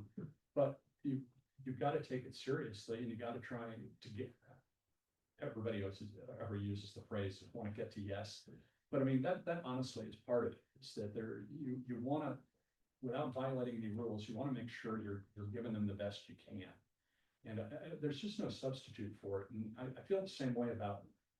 Most of my interactions here would be with the actual public, not just other Senate staffers. But I want those interactions to be as pleasant, competent, and thoughtful as they possibly can be. It's very easy on some things to just say, no, we don't have to do it. Rules say we don't have to do it. But they come to you wanting something that probably really, it's important to them. Is there a way you can find a workaround that doesn't violate processes, rules, or other things? And give them some advice to say, hey, this may not be, you're not probably gonna get what you want here, but here it's another way we can solve your problem. It's so important in an age when people are so down on us as government officials to, nothing we're gonna do is gonna change everybody's mind. But when someone comes in and they get what they want and it's not a complete hassle and we don't waste their time and waste their effort and don't mock them. It's important because it's a little incremental step. So people not only have a little bit more faith, which they may not think of it in that way, but come away from it thinking maybe we're not all a bunch of incompetent idiots. So sort of one person at a time, but I take the customer service aspect of all of this very, very seriously. Thank you. Council Carl, had you raised your hand? I couldn't tell. No, I didn't. Okay. I thought about it. Good, I think we're basically at time here, but if there are any other questions, okay. Thank you again, Mr. Wilson, for spending this time with us and answering these challenging yet important questions. So as you know, this evening is dedicated to interviewing the final candidates. This committee may deliberate and vote on a recommended appointment this evening. We may also continue those deliberations over to Monday, the 15th.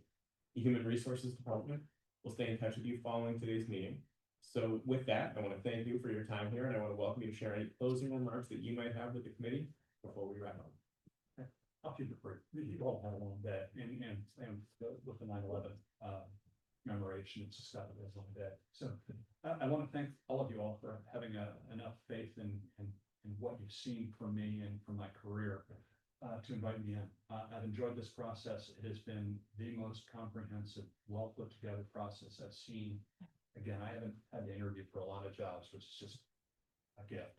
But to the extent that I've been chasing municipal jobs recently, this is far and above process that has been well run, and I'm grateful for that. I feel like I haven't left anything in the tank here. I've been given the opportunity to chase after the questions today. To my heart's content. I'm grateful for that.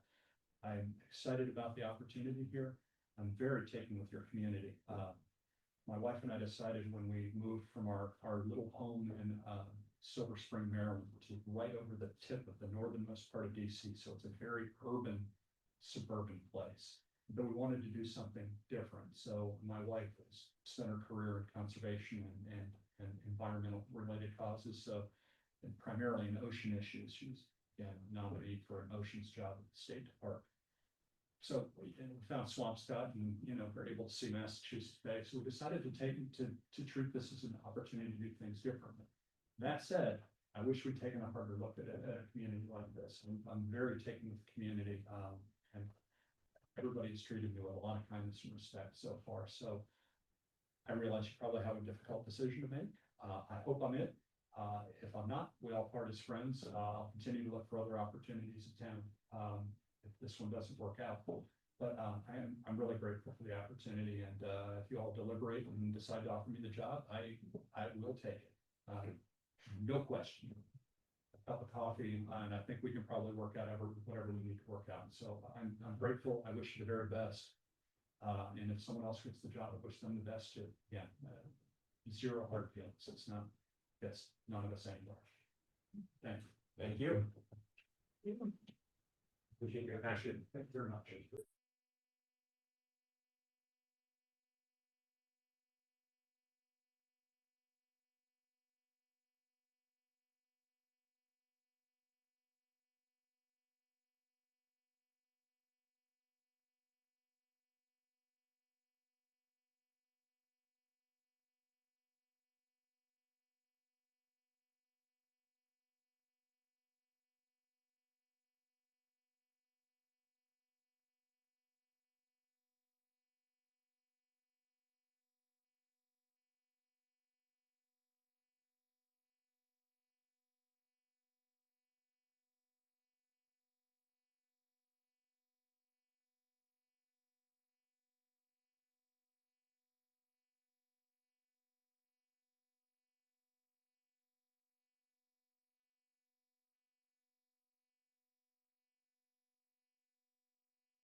candidate to go forward.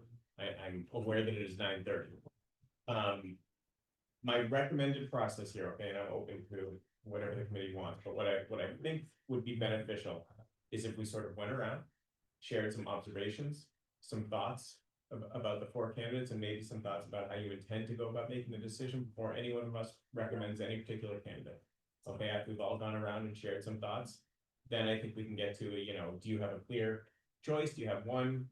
If so, why? And we can go from there. We can even go around and see if everyone has one, clear preference in their mind. But again, before we do that, I think it would just be beneficial for everyone to have an opportunity to share their observations, without, just rushing right into who's the one. Okay, so why don't we take a 5-minute break? Yep.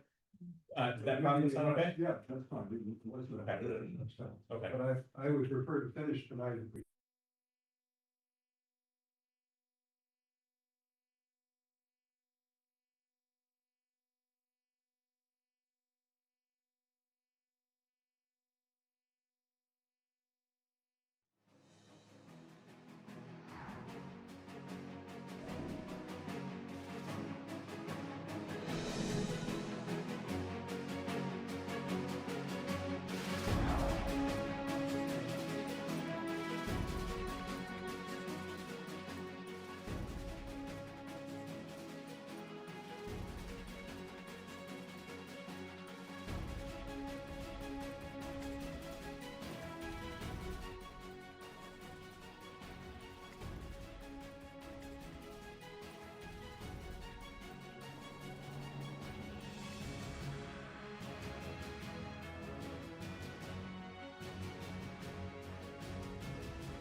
No, Jerry, no.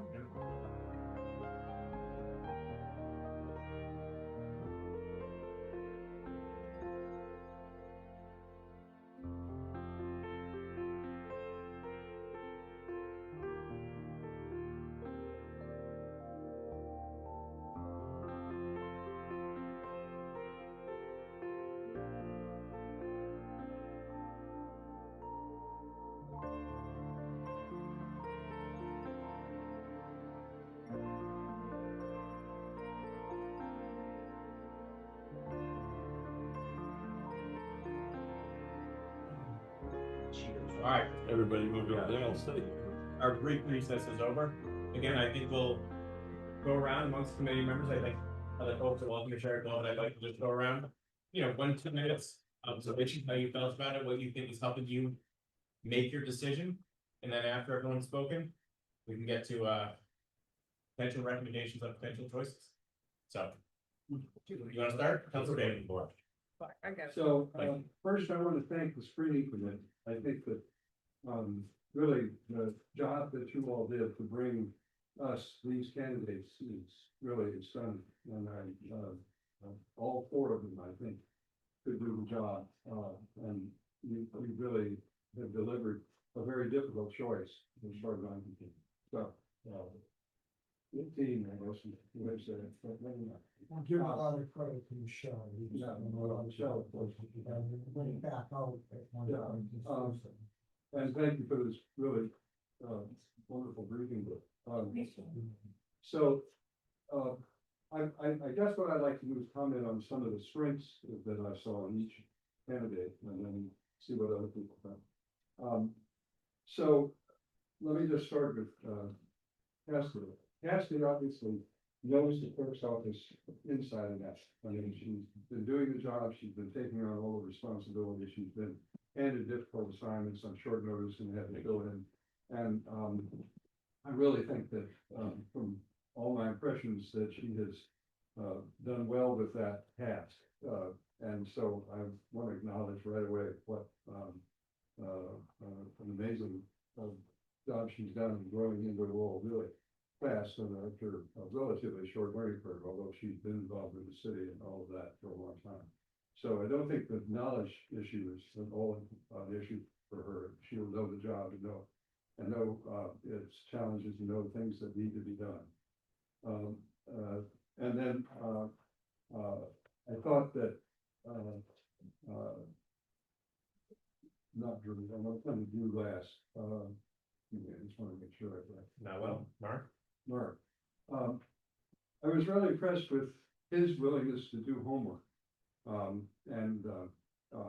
He certainly tried to engage each of us. He walked in to shake our hands and the others, first candidate did not that it's a disability, but at least, you know, he's an elected official in his own right. Obviously done a lot of homework on doing, loves government, as he said. His strength is in elections, not in the other dimensions of the role. You know, there's no doubt that he could do the job of elections. And he had a sense of the kind of minutiae that enables the public to understand what's going on. So he could handle the kind of public communication side of this, I thought, very well. I thought Nathan, excuse me, I'm pronouncing Noel, had really an affection for the city. Obviously, he has background in the city, so he knows that. And he also has had a lot of experience in municipal government. The scale of his operations are much larger, I think, than we're used to. But he has a lot of things, and I think his great strength sounds to me in the community engagement side. That's not where we've spent a lot of our energy, although the attempt to start a clerk newsletter is part of that. And certainly that's a growth opportunity for the council. But it's, I view the council's role as really the community engagement job, and the clerk supports that rather than the clerk's office, but there are things that could be done that we might not have thought of that he could bring to the party. And then finally, Drew Wilson, this is an individual who's great depth and range of experience, and obviously, someone who could, I think, bring a level of, I hate to use this term because I think it may be misused, but gravitas in the sense of the ability to provide advice. And I mentioned this in my own remarks because I think that one of the roles of the council is not just to be an administrator. We don't see that much of us on the council, but we do have the chance to interact with the clerk of the council as far as I'm concerned. I'm leaving the city clerk role aside for a minute. And having someone who is not only technically skilled, but has had a lot of experience with people in different contexts and how government works, I think would be a valuable asset to the process. So those are sort of my sense of some of the relative strengths of. Great, thank you. Anyone else? Yeah, I also echo Counselor Baker in just appreciating both the search committee for giving us 4 very interesting candidates. You know, nobody bombed the interview or anything like that, right? So it was, you know, it's a lot to choose from here, and I'm sure that if we ended up with any of them, we'd probably be very lucky as a city.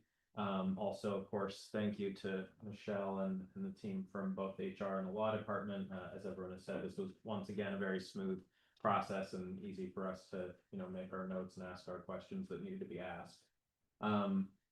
I guess, you know, it's, as I was thinking about over the course of the week, it's an interesting position that I'm in, since I'm not going to be on the council next year, but I'm trying to leave behind, you know, a positive situation for the council. And I've been through this process once before. I really liked Carol Moore a lot and thought she brought some really important things to the office.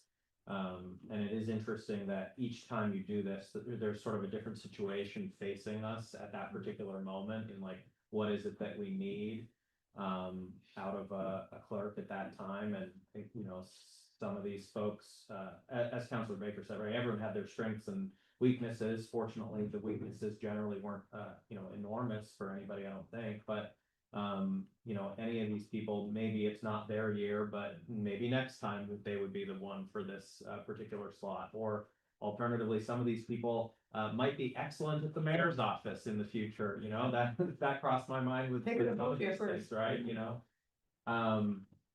so anyway, I'll just, you know, say that I thought they each brought something really interesting, fascinating, specific to the role. And you know, I think when we go around, we can again, we can talk about maybe some of the weak points that might help somebody, you know, emerge one way or another within the pack. I guess I definitely also was thinking about, you know, does someone are they going to be able to step into this role sort of at the level they're at, or is it going to be a big change up for them? Is it going to be a big change down for them, or is this sort of a little bit more out of left field? I think those are the questions that I'm sort of evaluating as we go around with the different people. And I think Councilor Baker pretty much reasonably summed up what the strengths were for each of the candidates. So I'll just leave it there for the first round of discussion. Councilor Maliki? Well, that's sure. Yeah, I agree. Thank you for the 4 great choices. And I guess what struck me is, the passion that they all have for government at whatever level they've been serving in it, and seeing that government is a force for good. And, I think many mentioned the emphasis on customer service, which I think is something that's really important in this job. And yes, as others have said, different areas of relative strength, but I think any of them would be capable of learning the aspects that they don't currently have the most experience with. Councilor Oliver? Sure, I'm gonna be super quick. Thank you to the folks who got us these 4 candidates. I'll do that really quickly. I do think that I'm not gonna go down the row and talk about the pros and cons of each. In my head, there's a clear winner. I'm gonna leave it there, but my clear winner has a caveat, or has a kind of a only if statement out there. Councilor Farrell? Any thoughts you want to add? Enjoying and thanking you all for this presentation, particularly the media presentation, which was very helpful to learn about them. I'll make it simple. I too think there's a front runner, and I'm prepared to speak to that. And I guess I'll leave it at that. I mean, but a lot of what's been said is germane and appropriate. I think everyone is very enthusiastic, very committed to local government, very committed to openness, collaboration. Those are some of the terms that each of them repeated. And I think we've got a good group to select from. Thank you.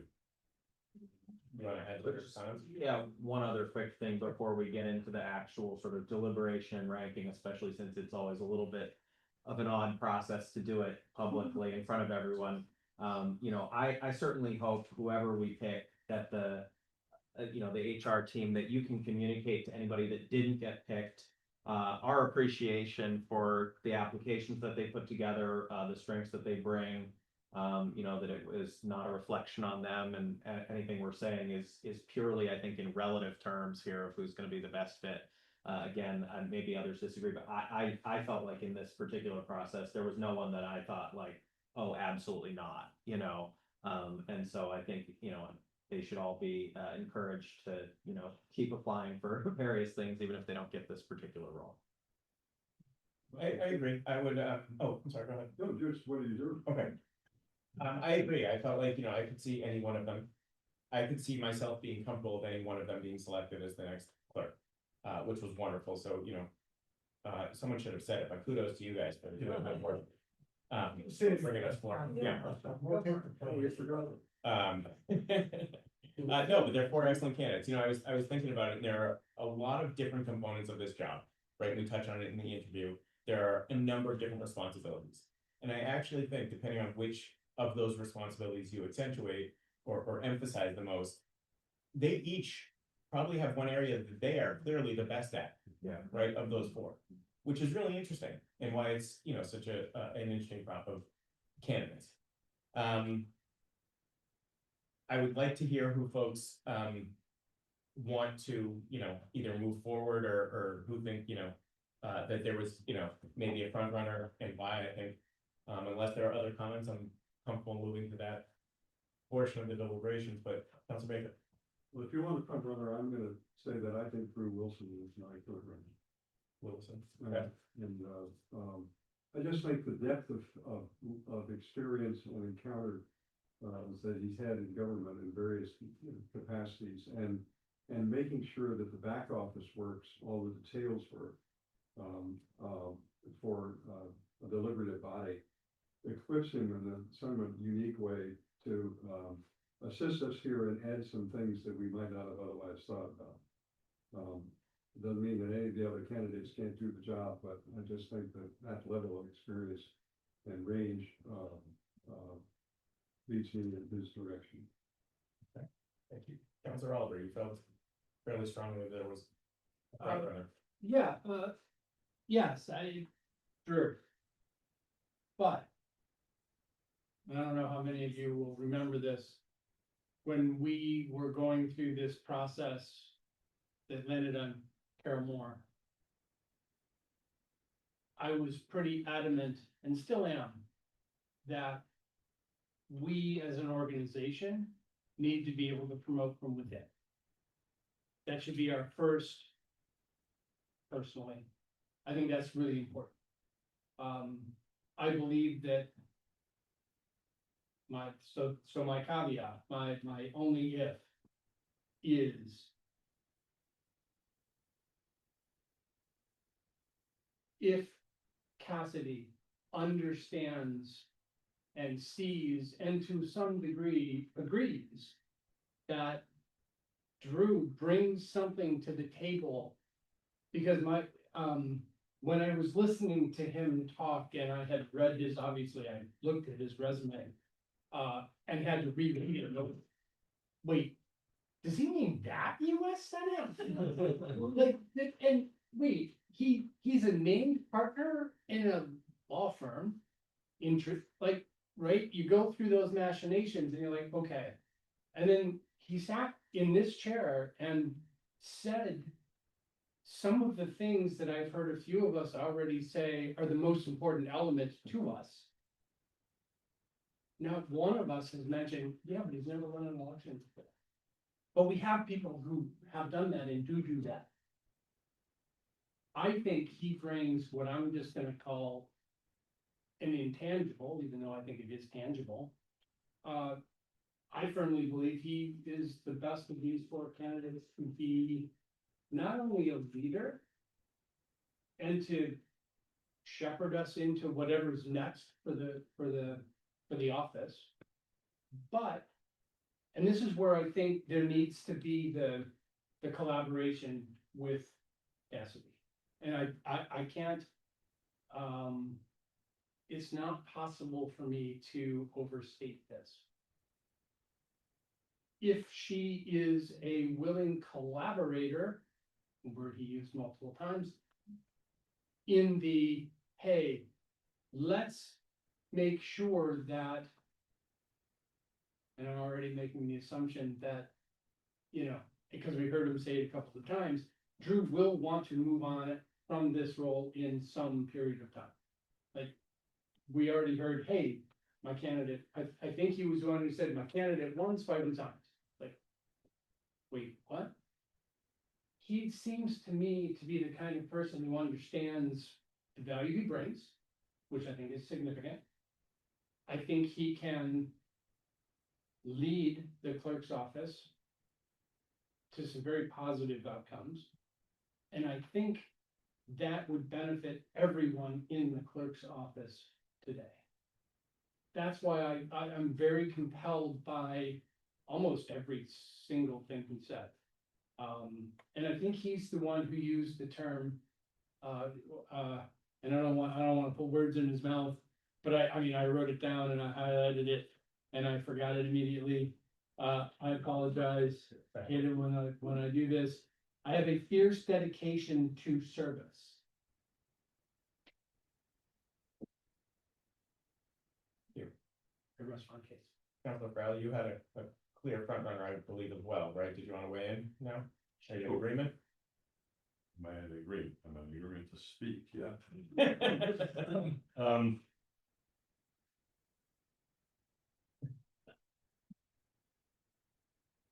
I think the key, the candidate you're speaking about is exceptional. I think, however, there's only one candidate who's ready to come in and has a minimal learning curve, and that's Pfeffer.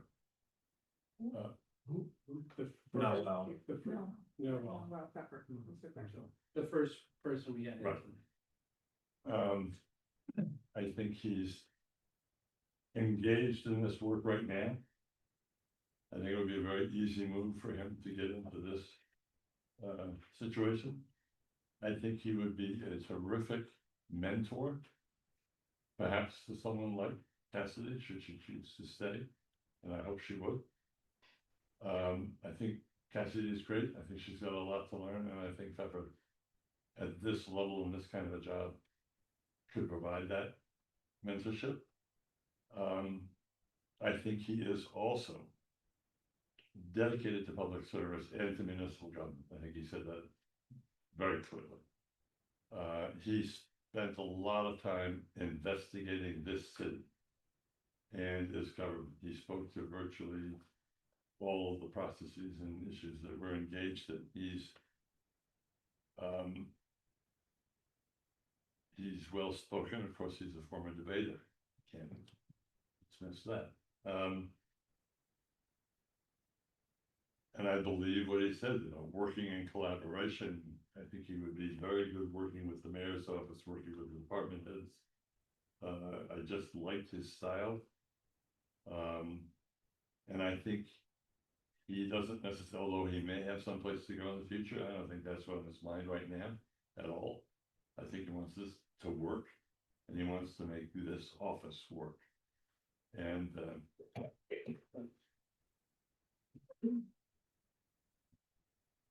we'll stop with that at the moment. Councilor Maliki? I agree, I guess, with Councilors Baker, Oliver. I think, of the four of them, I think, what I liked about, Mr. Willison is the combination of management experience, budget experience, managing a lot of diverse demands at the same time, with a bit of, he said it was not, sounded like it was not never his first focus, but kind of the awareness of security, the importance of security of systems and computers and all of that technology, yeah. He seemed to have the most experience sort of implementing new technologies, even though they're long ago ones now, like security for iPhones, but, and I liked his, I guess I liked his willingness to admit what he doesn't know and is willing to learn from other people, and the idea that, you know, wanting to hire smarter people than you and learning from them. I think the election aspect, which he had no firsthand experience in the administrating of elections, but it was interesting that he had mentioned having the experience of representing people who were having trouble getting their votes counted. And so I think that gives you an understanding of what makes an election run well or not run well.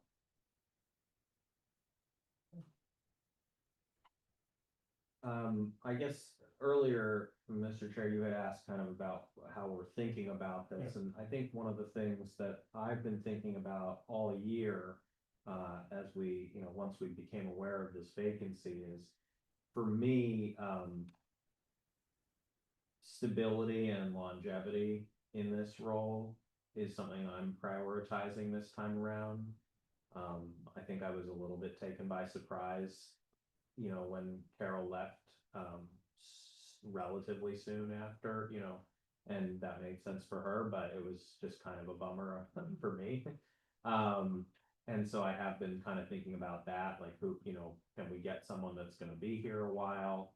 I understand some people might say on the other hand, well, maybe we need someone to be kind of a transitional management figure right now who continues developing talent in the office and things like that. I mean, that is, to make a comparison, that's something that we saw at the comptroller's office. We had a very long time person, and then we had Sue Jakowski, who sort of saw part of her role as do this for several years to make sure that Steve Curley was ready to step up and take the job, and then that made it a very easy process for us to promote him. So I understand that could be a scenario people have in mind as well. I was also thinking a lot, especially tonight, about kind of delegation versus micromanagement, right? Making sure we have someone, and I think some of the candidates seem like they're probably stronger on this than others in terms of like that the role is to make sure you have good people under you, not to do all of the functions yourself and not to necessarily know every single function on day one, but make sure that you understand how to get up to speed on that and what is needed in the person who does that role. I guess I'll say that Mark's candidacy to me felt like someone that would be the elections person in the office rather than the top person. If John Doyle were to move on, for example, and we were looking around, he probably would be my first call. Oh, John's not there. sorry. Okay. I didn't- They've got a new. Yeah. Oh, okay, sorry. Shouldn't have done that.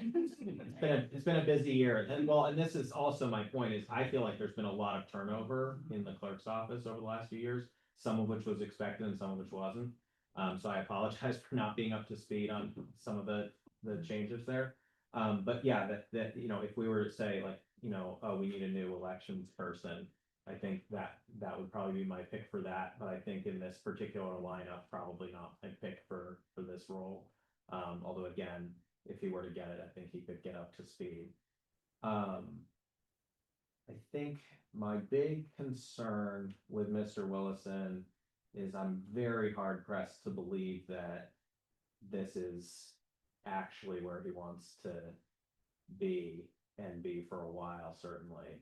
And maybe that's wrong, right? I have no way of knowing, you know, what's in his head on this. But you know, when you look at this resume, I think Councilor Baker sort of presented it as like downshifting. And that's not like a decisive factor for me. So I'm not like saying this is, I'm absolutely, I just is a concern that's in my head. So that was something I was thinking about. And then similarly to that point about stability and longevity, you know, I don't know if we go in a different direction, is Cassidy gonna leave? That would be yet another change in the office, right? And I think that's a valid consideration as well. So, I don't have a clear decided front runner necessarily in my head. But those are some of the factors that I'm sort of thinking about here. So, let me, this has been really helpful to listen to your discussion. Let me offer some perspective here. I personally don't care if the clerk stays 5, 6, 7, 8 years. It's nice if they do. But I am very comfortable with people coming in, doing a great job for 3, 4, 5 years, leaving the office a better place, having mentored people along the way, and then moving on to another job, a job that may be a higher pay. In fact, I think that's a very healthy sign for city government, that people have opportunities to get promoted from within, but they can leave here and take a higher position somewhere else. I don't want people leaving for parallel jobs. If someone left here to be a clerk of a comparable city or town, that would not be good. But if someone leaves here to be the town manager of Cambridge and make double the salary, great. We've been a good launch pad. Look, I think all 4 of the candidates bring some attributes here. Cassie's worked very hard, my observation, over the last 4 months. As good as she's done, she's what, 6 or 7 years out of school. That is extraordinarily short time, and she's risen very rapidly. My sense of someone like Drew is, if I can't speak for Cassidy, but I would go to her as president of the council and say, look, this is not a reflection on you. This is someone who's, a lot older, who is Sergeant at Arms of the United States Senate. Learn from him. He's going to be a wonderful mentor for you. He will train you. And that will be good for Cassidy. And now, look, you can't stop her from leaving, but I think if we hire someone who is parallel to her in terms of career experience, if I were Cassidy, I'd feel differently. But again, you lose out on jobs sometimes, but if someone is just at a different level experience-wise and background-wise, I think Cassidy, I hope Cassidy takes it as a compliment and acknowledgement of her considerable skill set, that we brought her through the entire process. There was no question, but we were going to include her in the mix as the next city clerk, and I don't see that as a risk at all. By the way, I do see Drew as someone who understands this is fundamentally an administrative job. It's not a political job. And I think at least the fellow, I'm blanking on the name for a moment, from St. Louis, has been more politically oriented in his work. And that's not a knock on him, but this is an administrative job. And by the way, I think all 3 of these people, there are other roles perhaps for them in the city. I wouldn't discount anybody, I wouldn't promise, but these are good candidates. So again, you're asking for my choice.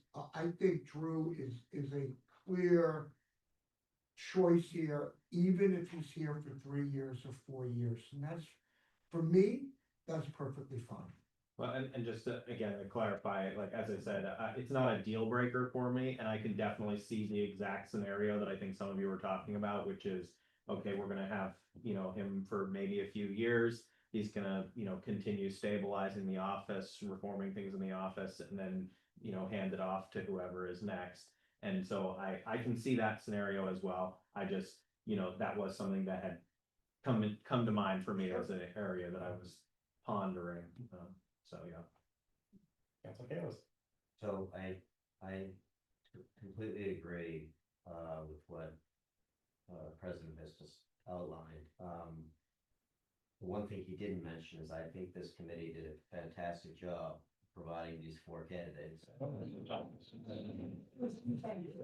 With Michelle's help, but no, I think all 4 of them, and we all talked about this, bring real towering strengths. None of them have weaknesses that are, is unsolvable or unworkable. I think they all could work here. I do think, you know, Councilor Baker used the word gravitas. I kind of use the word professionalism and maturity that Drew brings, that I think could really elevate the office. And I think help a lot of there's a lot of people there that I think with some mentorship could really do well. And I think it's an opportunity for all of them. So I think that's a real strength. And I see what Councilor Farrell you're talking about with Noel. No. But I you know, when we did talk to him in our committee, I thought, I was like, it's very, very political. And it seems that that's really one of, you know, his interests, where a lot of his interest lies. So I wasn't sure how to come down. And then when I was comparing versus the others, it was just one of those things that I was like, you know, with everything that Drew offers, I really, I want to grab that. And so I think that, I mean, that's where I came down as well. I'd like to ask you, President Lloyd, what do you mean by political? My sense from having met with him and heard him is that's where his passions are, is on the policy side of government. That's most of what he did in St. Louis, is the policy side. This is not a policy position. This is an administrative position. And in fact, it's decidedly a non-policy position. Don't get me wrong. I think he's a very well-spoken, very capable person who could do the job. No doubt about that.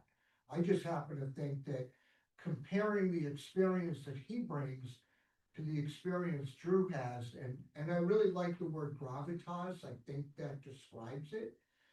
I think Drew is really far better. That doesn't mean he wouldn't do a good job. I want to be really clear about that. And we wouldn't have advanced him unless we thought he could do a good job.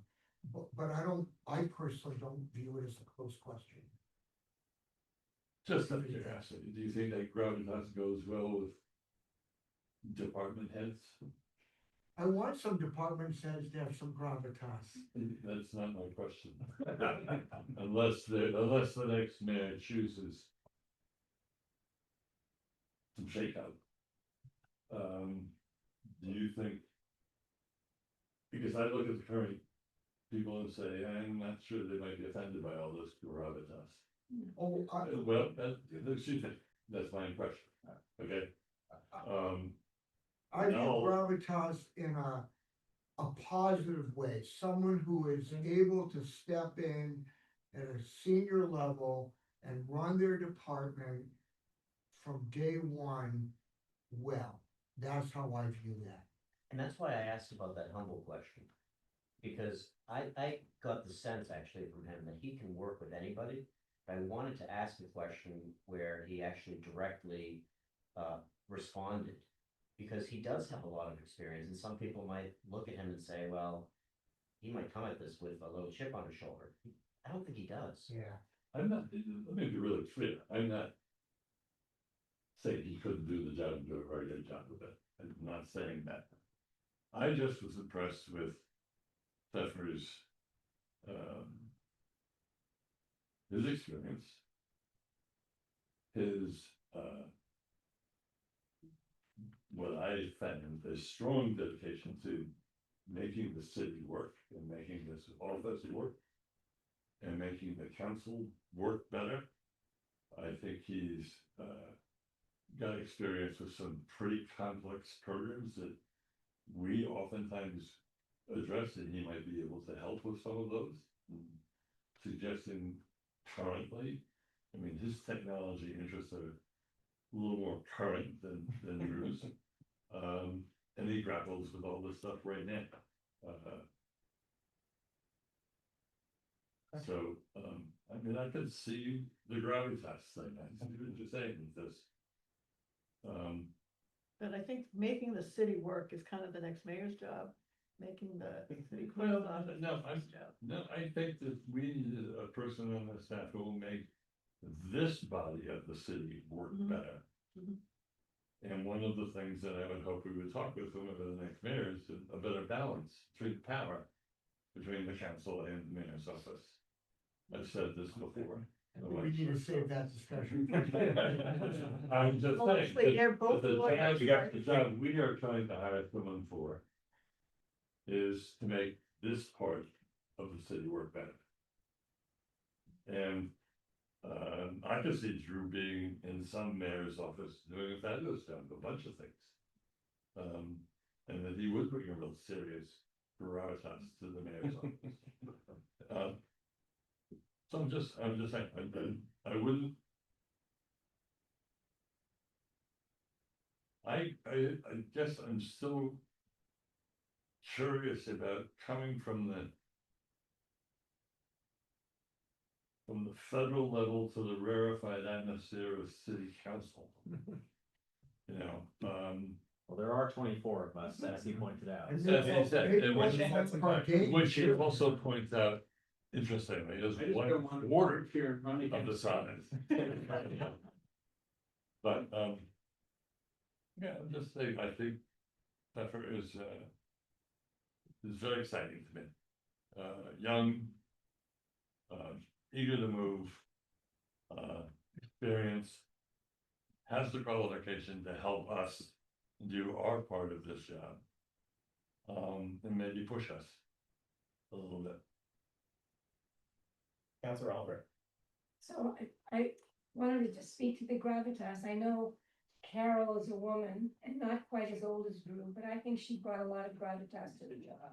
Yes. And I think she worked well with the city department heads. I think And they she did. respected her, she respected them, and I think that worked very well.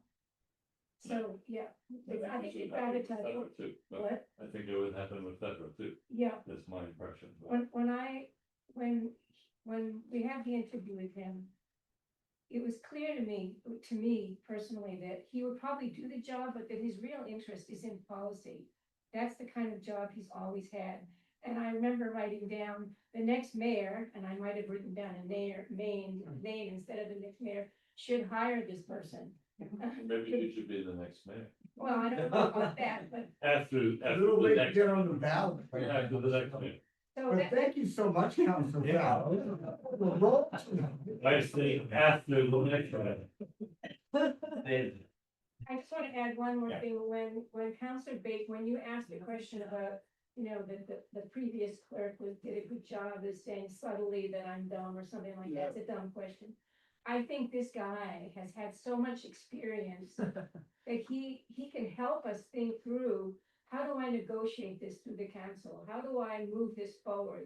What's the best way, this way or that way? I think he has the experience to be able to help us in a way that maybe some people haven't had before. All right, Councilor Grossman. I don't know how logically my thoughts are going to come out, but I'm gonna try. So I was not present for the preliminary screening committee interviews with Mr. Pfeffer or Mr. Willison. I was away. So tonight is my first time meeting and hearing from them. And it's very interesting to me sitting on the interviewer side of the table. And seeing how candidates perform in different settings. And I wish I had the benefit of seeing these two candidates in the other setting, because I do think that this environment brought out different aspects of people's personalities, more nerves on display from some than before, more willingness to sort of expand and share a little bit more personally.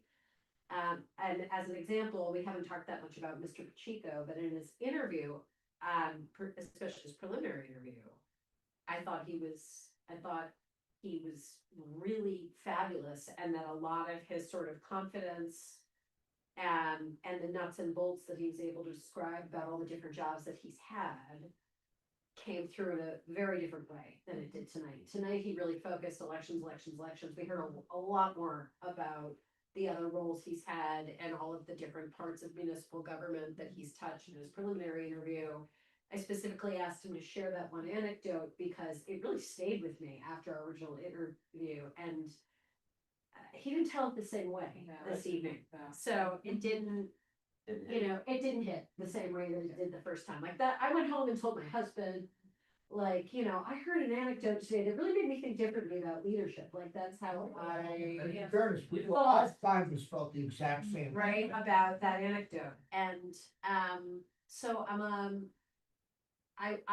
while I see that the group is not gravitating in the direction of Mr. Pacheco, and one of my concerns there was bringing in someone who was at a very similar level to Cassidy. I hope that he's someone who will sort of stick around in our candidate pool for other things. The other thought that I just sort of wanted to share in hearing all this is over the years of being on this council, we've had training and things like bias, and part of what I'm struggling with a candidate of the caliber of Mr. Wilson, who I certainly agree is a very impressive person. And when I, hear about all of his experience and the interchange, I'm thinking, this is a person I would love to have engaged in the city of Newton, is also sort of like, well, am I reacting that way based on sort of my vision of what a person with gravitas has, like what they display, what their sort of, fiscal characteristics are versus like the nuts and bolts of the actual job. And that this is the part I don't know that I'm explaining that well, and I'm trying to kind of choose my words really appropriately. I don't know, there wasn't a ton of diversity that came like through in this process. And there's like a mismatch going on in my mind about the level of gravitas in his background and the fit of what the nuts and bolts of this job actually are. And that's not to say he wouldn't do a fabulous job. I think maybe at the core of it, had I been in the preliminary rounds, I would have understood a little bit more clearly, like why this is really something he wants to do. And like how you go from having your own law firm in Washington, DC to being the city clerk and the clerk of council here. I'm having a harder time with that. That said, he's clearly a person of tremendous talent and intellect, and if he's our city clerk and he made clear he would take the job, which helped a lot. Hearing that, I would be delighted to work with him if that's where the scope goes. Councilor Oliver? Can I start with the process question? Are you gonna chip in at this point or no? I'm sorry? Are you gonna tip into this part of the conversation? or no? No, this is Sorry, a if I procedural may. question. No one's sure. I'm going to HR. Sorry. You- No, I think you HR. should continue to your discussion, but if you have any specific questions for me, I'd be happy to answer them. Okay. One question, who should we choose? Councilor Oliver, go ahead. So, Wait, no, Wait, can I will add one thing. yes. You're absolutely right. Our process is always to bring you candidates that are, for me, a pipeline for future talent. So I see all four of these people as people that, obviously Cassidy has been with us. She's moved up quickly. I've worked with her extremely closely, and I will do everything I can if you don't select her to continue to invest in her and keep her in this organization, because Newton, it means a lot to her and she means a lot to us. So I make that personal commitment to you that I will do that if you do not select her. On the other candidates, I think all three of them are capable, and I just said over here that I have the best job in the world because I'm loving hearing all of you talk about this, especially in this kind of setting. But it's a sign of why this process is important, because it's an important job and transparency matters. I'm already thinking about other opportunities, for these three people, and I will stay connected with them. I've gotten to know them probably more than even the preliminary screening committee. And that's part of what I do for you as your chief recruitment officer, is to make sure that I maintain those kinds of relationships. So whatever you do decide, I'm gonna take the next step to make sure that we keep that relationship going, so. Great. So Councilor Oliver. I'm at the point where just a couple of responses to a few things that I've heard.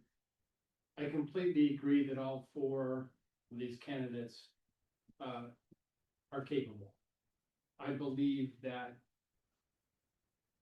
we have an opportunity here that, I mean, Drew's resume, US Senate, NASA, Brookings Institute, EPA, named partner in a law firm. There's a phrase out there, we've all heard it. Nobody ever gets fired for hiring IBM. I can't imagine why we would pass on this opportunity. This guy is a leader. He will raise everyone's game. Whether those people are in this room, in the clerk's office, or in this building. In my humble opinion, I think we'd be silly to pass them. I really do. I think that this is an opportunity to, and I hope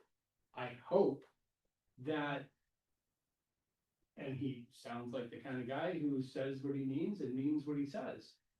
He's invested. He's always wanted to do something like this. Let's get him in here. Let's hope he's gonna last for 3 to 4 years, or ideally even longer. I think it'd be silly to pass on his candidacy here. And I opened my entire remarks tonight by saying, oh my God, I think that this is perhaps one of the best ways we could invest in our clerk's office, and that includes investing in Cassidy. This guy can help her. And if it's appropriate, I'd like to make that motion. That he is our guy. Yeah. We'll get that, we still gotta do. Yeah, well, of course. So understood. I got that on the list. Councilor Kalis. So everything that John Oliver just said, Councilor Oliver, I thought was great. I agree with you, but what you didn't mention is how he opened. And he talked about how cool it was to be in that small town and having a hand in everything. And how he, despite having all these cool titles or you know, working for these large organizations, he was always in the back. Didn't want the spotlight, and he was always the person doing the work. And I think that's important, because in a way, he's gonna make sure that happens for us. And I think he's genuine. I do, and I think that people have to ask themselves, do they think he's genuine? And that I do, and that's why I think I agree that it is something that we shouldn't pass up. President Moran. You know, he came across tonight the same way he came across to us as at his initial interview. There was no difference. It struck me as genuine. He's articulated, to your point, Councilor Grossman, he's articulated very concrete reasons why he's moved to the Boston area, which he has done. This is not someone who says, yeah, I'll move up here. This is someone who's actually physically relocated here. And he's probably hit a point in life where he's done certain jobs, and now he's ready to do something else. And I, like Vice President Kalis said, let's take advantage of that. We have an unbelievably terrific, experienced person. Maybe gravitas is not the right word, although I really agree with what Councilor Albright said. I felt that Ms. Moore had that same exact demeanor. She was calm, she was knowledgeable, she gave behind the scenes, I think to you and I know to me, very sound advice. And it was I always found it an exceptionally easy relationship to have. I think that you share that, and I think he'd be the same way for whomever's the next president of the council. Councilor Humphrey. Yeah, also, I think it's interesting, we haven't really discussed it too much, actually, I was surprised Councilor Albright didn't mention it, that some of the IT stuff that he did is probably quite relevant to some of the, you know, things that, you know, we've been struggling with, and, right, and anyway, especially the archival side, which we don't talk about as much. Anyway, yeah, I think, you know, as long as we think that he's not gonna just like get bored after 6 months, then again, it's not a deal breaker for me, but you know. Are you saying we're What? not interesting enough? Well, all of them be nice to them, okay? Yeah. I think that's our job. I make no promises. I second. You know, I think also, going into this, my sense was also, I think this has come up a little bit, but, Cassidy's probably the front runner for the next time there's an opening, if she continues with us. But she has risen quite quickly in the office, partly because of all the other changes that were happening around her. And, you know, that was something that I had been, keeping in the back of my mind throughout this process over the course of this year. And, you know, so I can certainly see the argument there. I would agree that Noel's focus probably is on the policy side more than anything else. Probably would be, you know, in some sort of chief of staff role or something to somebody. It doesn't have to be here. It could be any one of the communities around in Massachusetts, right? There's a lot of potential things, or something at the city of Boston or whatever, you never know. Mayor Farrell, maybe, yeah. Yeah, so, you know, again, I'm not like totally wedded to any particular pick. It seems like the committee overall is moving in the direction of Mr. Wilson, and I think that makes sense, and certainly that's what a lot of the other folks are saying, you know, who aren't on this committee.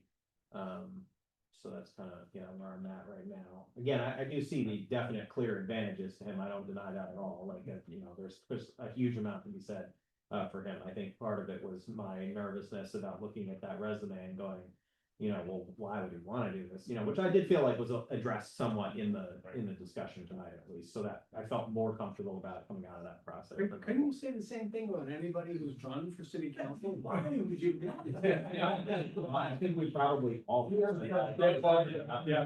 Some more recently than others. And, you know, and also I can imagine, I mean, he didn't say this, but like, I think it's fair to imagine that if you've operated at that particular level of government for a long time, but you are really committed to service, maybe you do want to do something that's a little more chilled out, you know, at this stage of your life, like that you're still very involved and engaged and you feel like you're doing something meaningful, but you're not having to deal with all of the junior senators from wherever the heck, you know, and their insane staff, right? I could see that makes sense to me, so. To deal with the old councilors from Ward 7. Yeah. Councilor Baker. And I just want to add one quick thing. that I Yes, forgot to Councilor mention. Baker. Sorry, yeah. The other Councilor Baker, I'm actually in support of this guy, even though he's a Buckeye. Fair point. Coming from you, I agree. Councilor Baker. You know, it's a long drive from Swampscott, and it impressed me that he's willing to say he'd take the job. It sounded to me like if you got it, you'd think about moving. Well, I don't know about that, that may be a whole other dimension of the problem.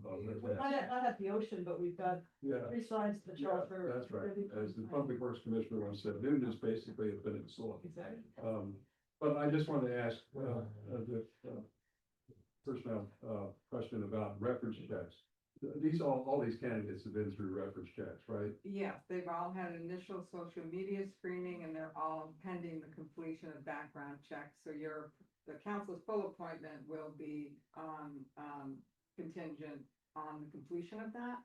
They've all gotten through the reference check portion, however, maybe 1 or 2 pieces left.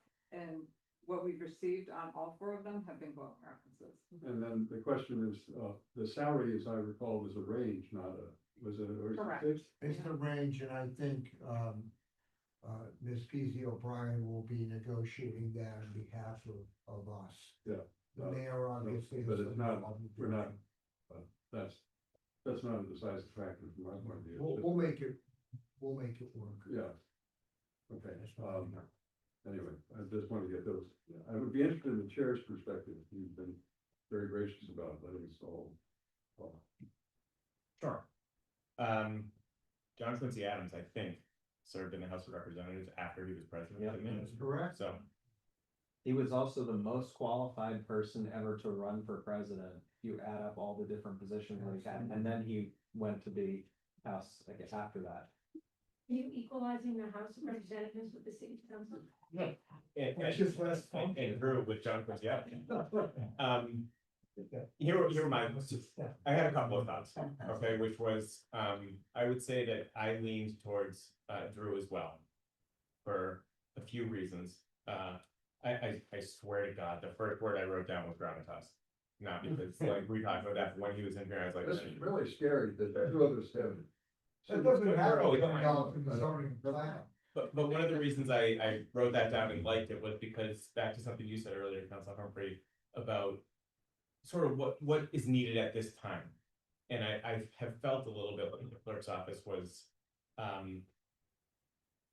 little unmoored, okay? You know, both after COVID and then going through a couple of transitions, it just felt a little, you know, loose. And I felt like, you know, a really steady voice could help. I was also drawn to the fact that he seemed to have had experience in multiple different sort of political environments in apolitical roles, which is, and success in those roles, which I think is really important. You said apolitical. Apolitical roles Yeah. in political settings. Yeah. Which is really pertinent. I also, unlike the other candidates, he also had broad experience from multiple different settings that had applicable experience. And I say that because I'm hopeful that the clerk's office will use experience from these different functions, right? Now, well, again, was great, but it was sort of St. Louis that he knew. And if it wasn't St. Louis, he, you know, wasn't as familiar with it, it might not, he might not be able to sort of take from that. I think Mr. Pacheco was great, but he sort of, you know, looked up to Newton, was like, oh, Newton's, you know, knows what they're doing. I can't wait to get here and help, as opposed to like, these are some other things that other communities have done well that I could bring to Newton, because, you know, I don't think anyone done it perfectly, but there are little components from all over the place that people can sort of bring to the table and help improve the new setting. I think those are the skills that Mr. Willison would bring, because he's had that variety of experience, and so I lean towards him as well. So, you know, I think they could all do the job, and I mean that sincerely. I think they would all be great. I think of the choices, he would be my choice. You have made a motion, so I want to go back to the fact that you've made a motion and open up for further discussion, but I would be supportive of that motion when you just said that. So, any other discussion? One other comment. Councilor I Baker, just think that, the real Councilor Baker. the point made about our confidence in this twin, though, I think is really important. Agreed. I think that really the message has to go back, that this is, only, we're all full of admiration for what she has done and will do. And I just really want that to go through. It just happened to be in this particular constellation of choices, this is how we came out, but it should not in any way reflect on our admiration and appreciation of what she has done and will do. Yeah, well said, well said. Anyone else? All right, then we have a motion to recommend the position to Drew Willison. All those in favor, please say aye. Aye. That's 6. Any opposed? Any abstentions? That's 6-0. That is unanimous. If we saw it. Okay, that concludes our evening. Thank you all. We will cancel Monday's meeting, Monday's pre-council committee meeting. And this will go forward to the full council. Okay, thank you. Thank you. Recording stopped.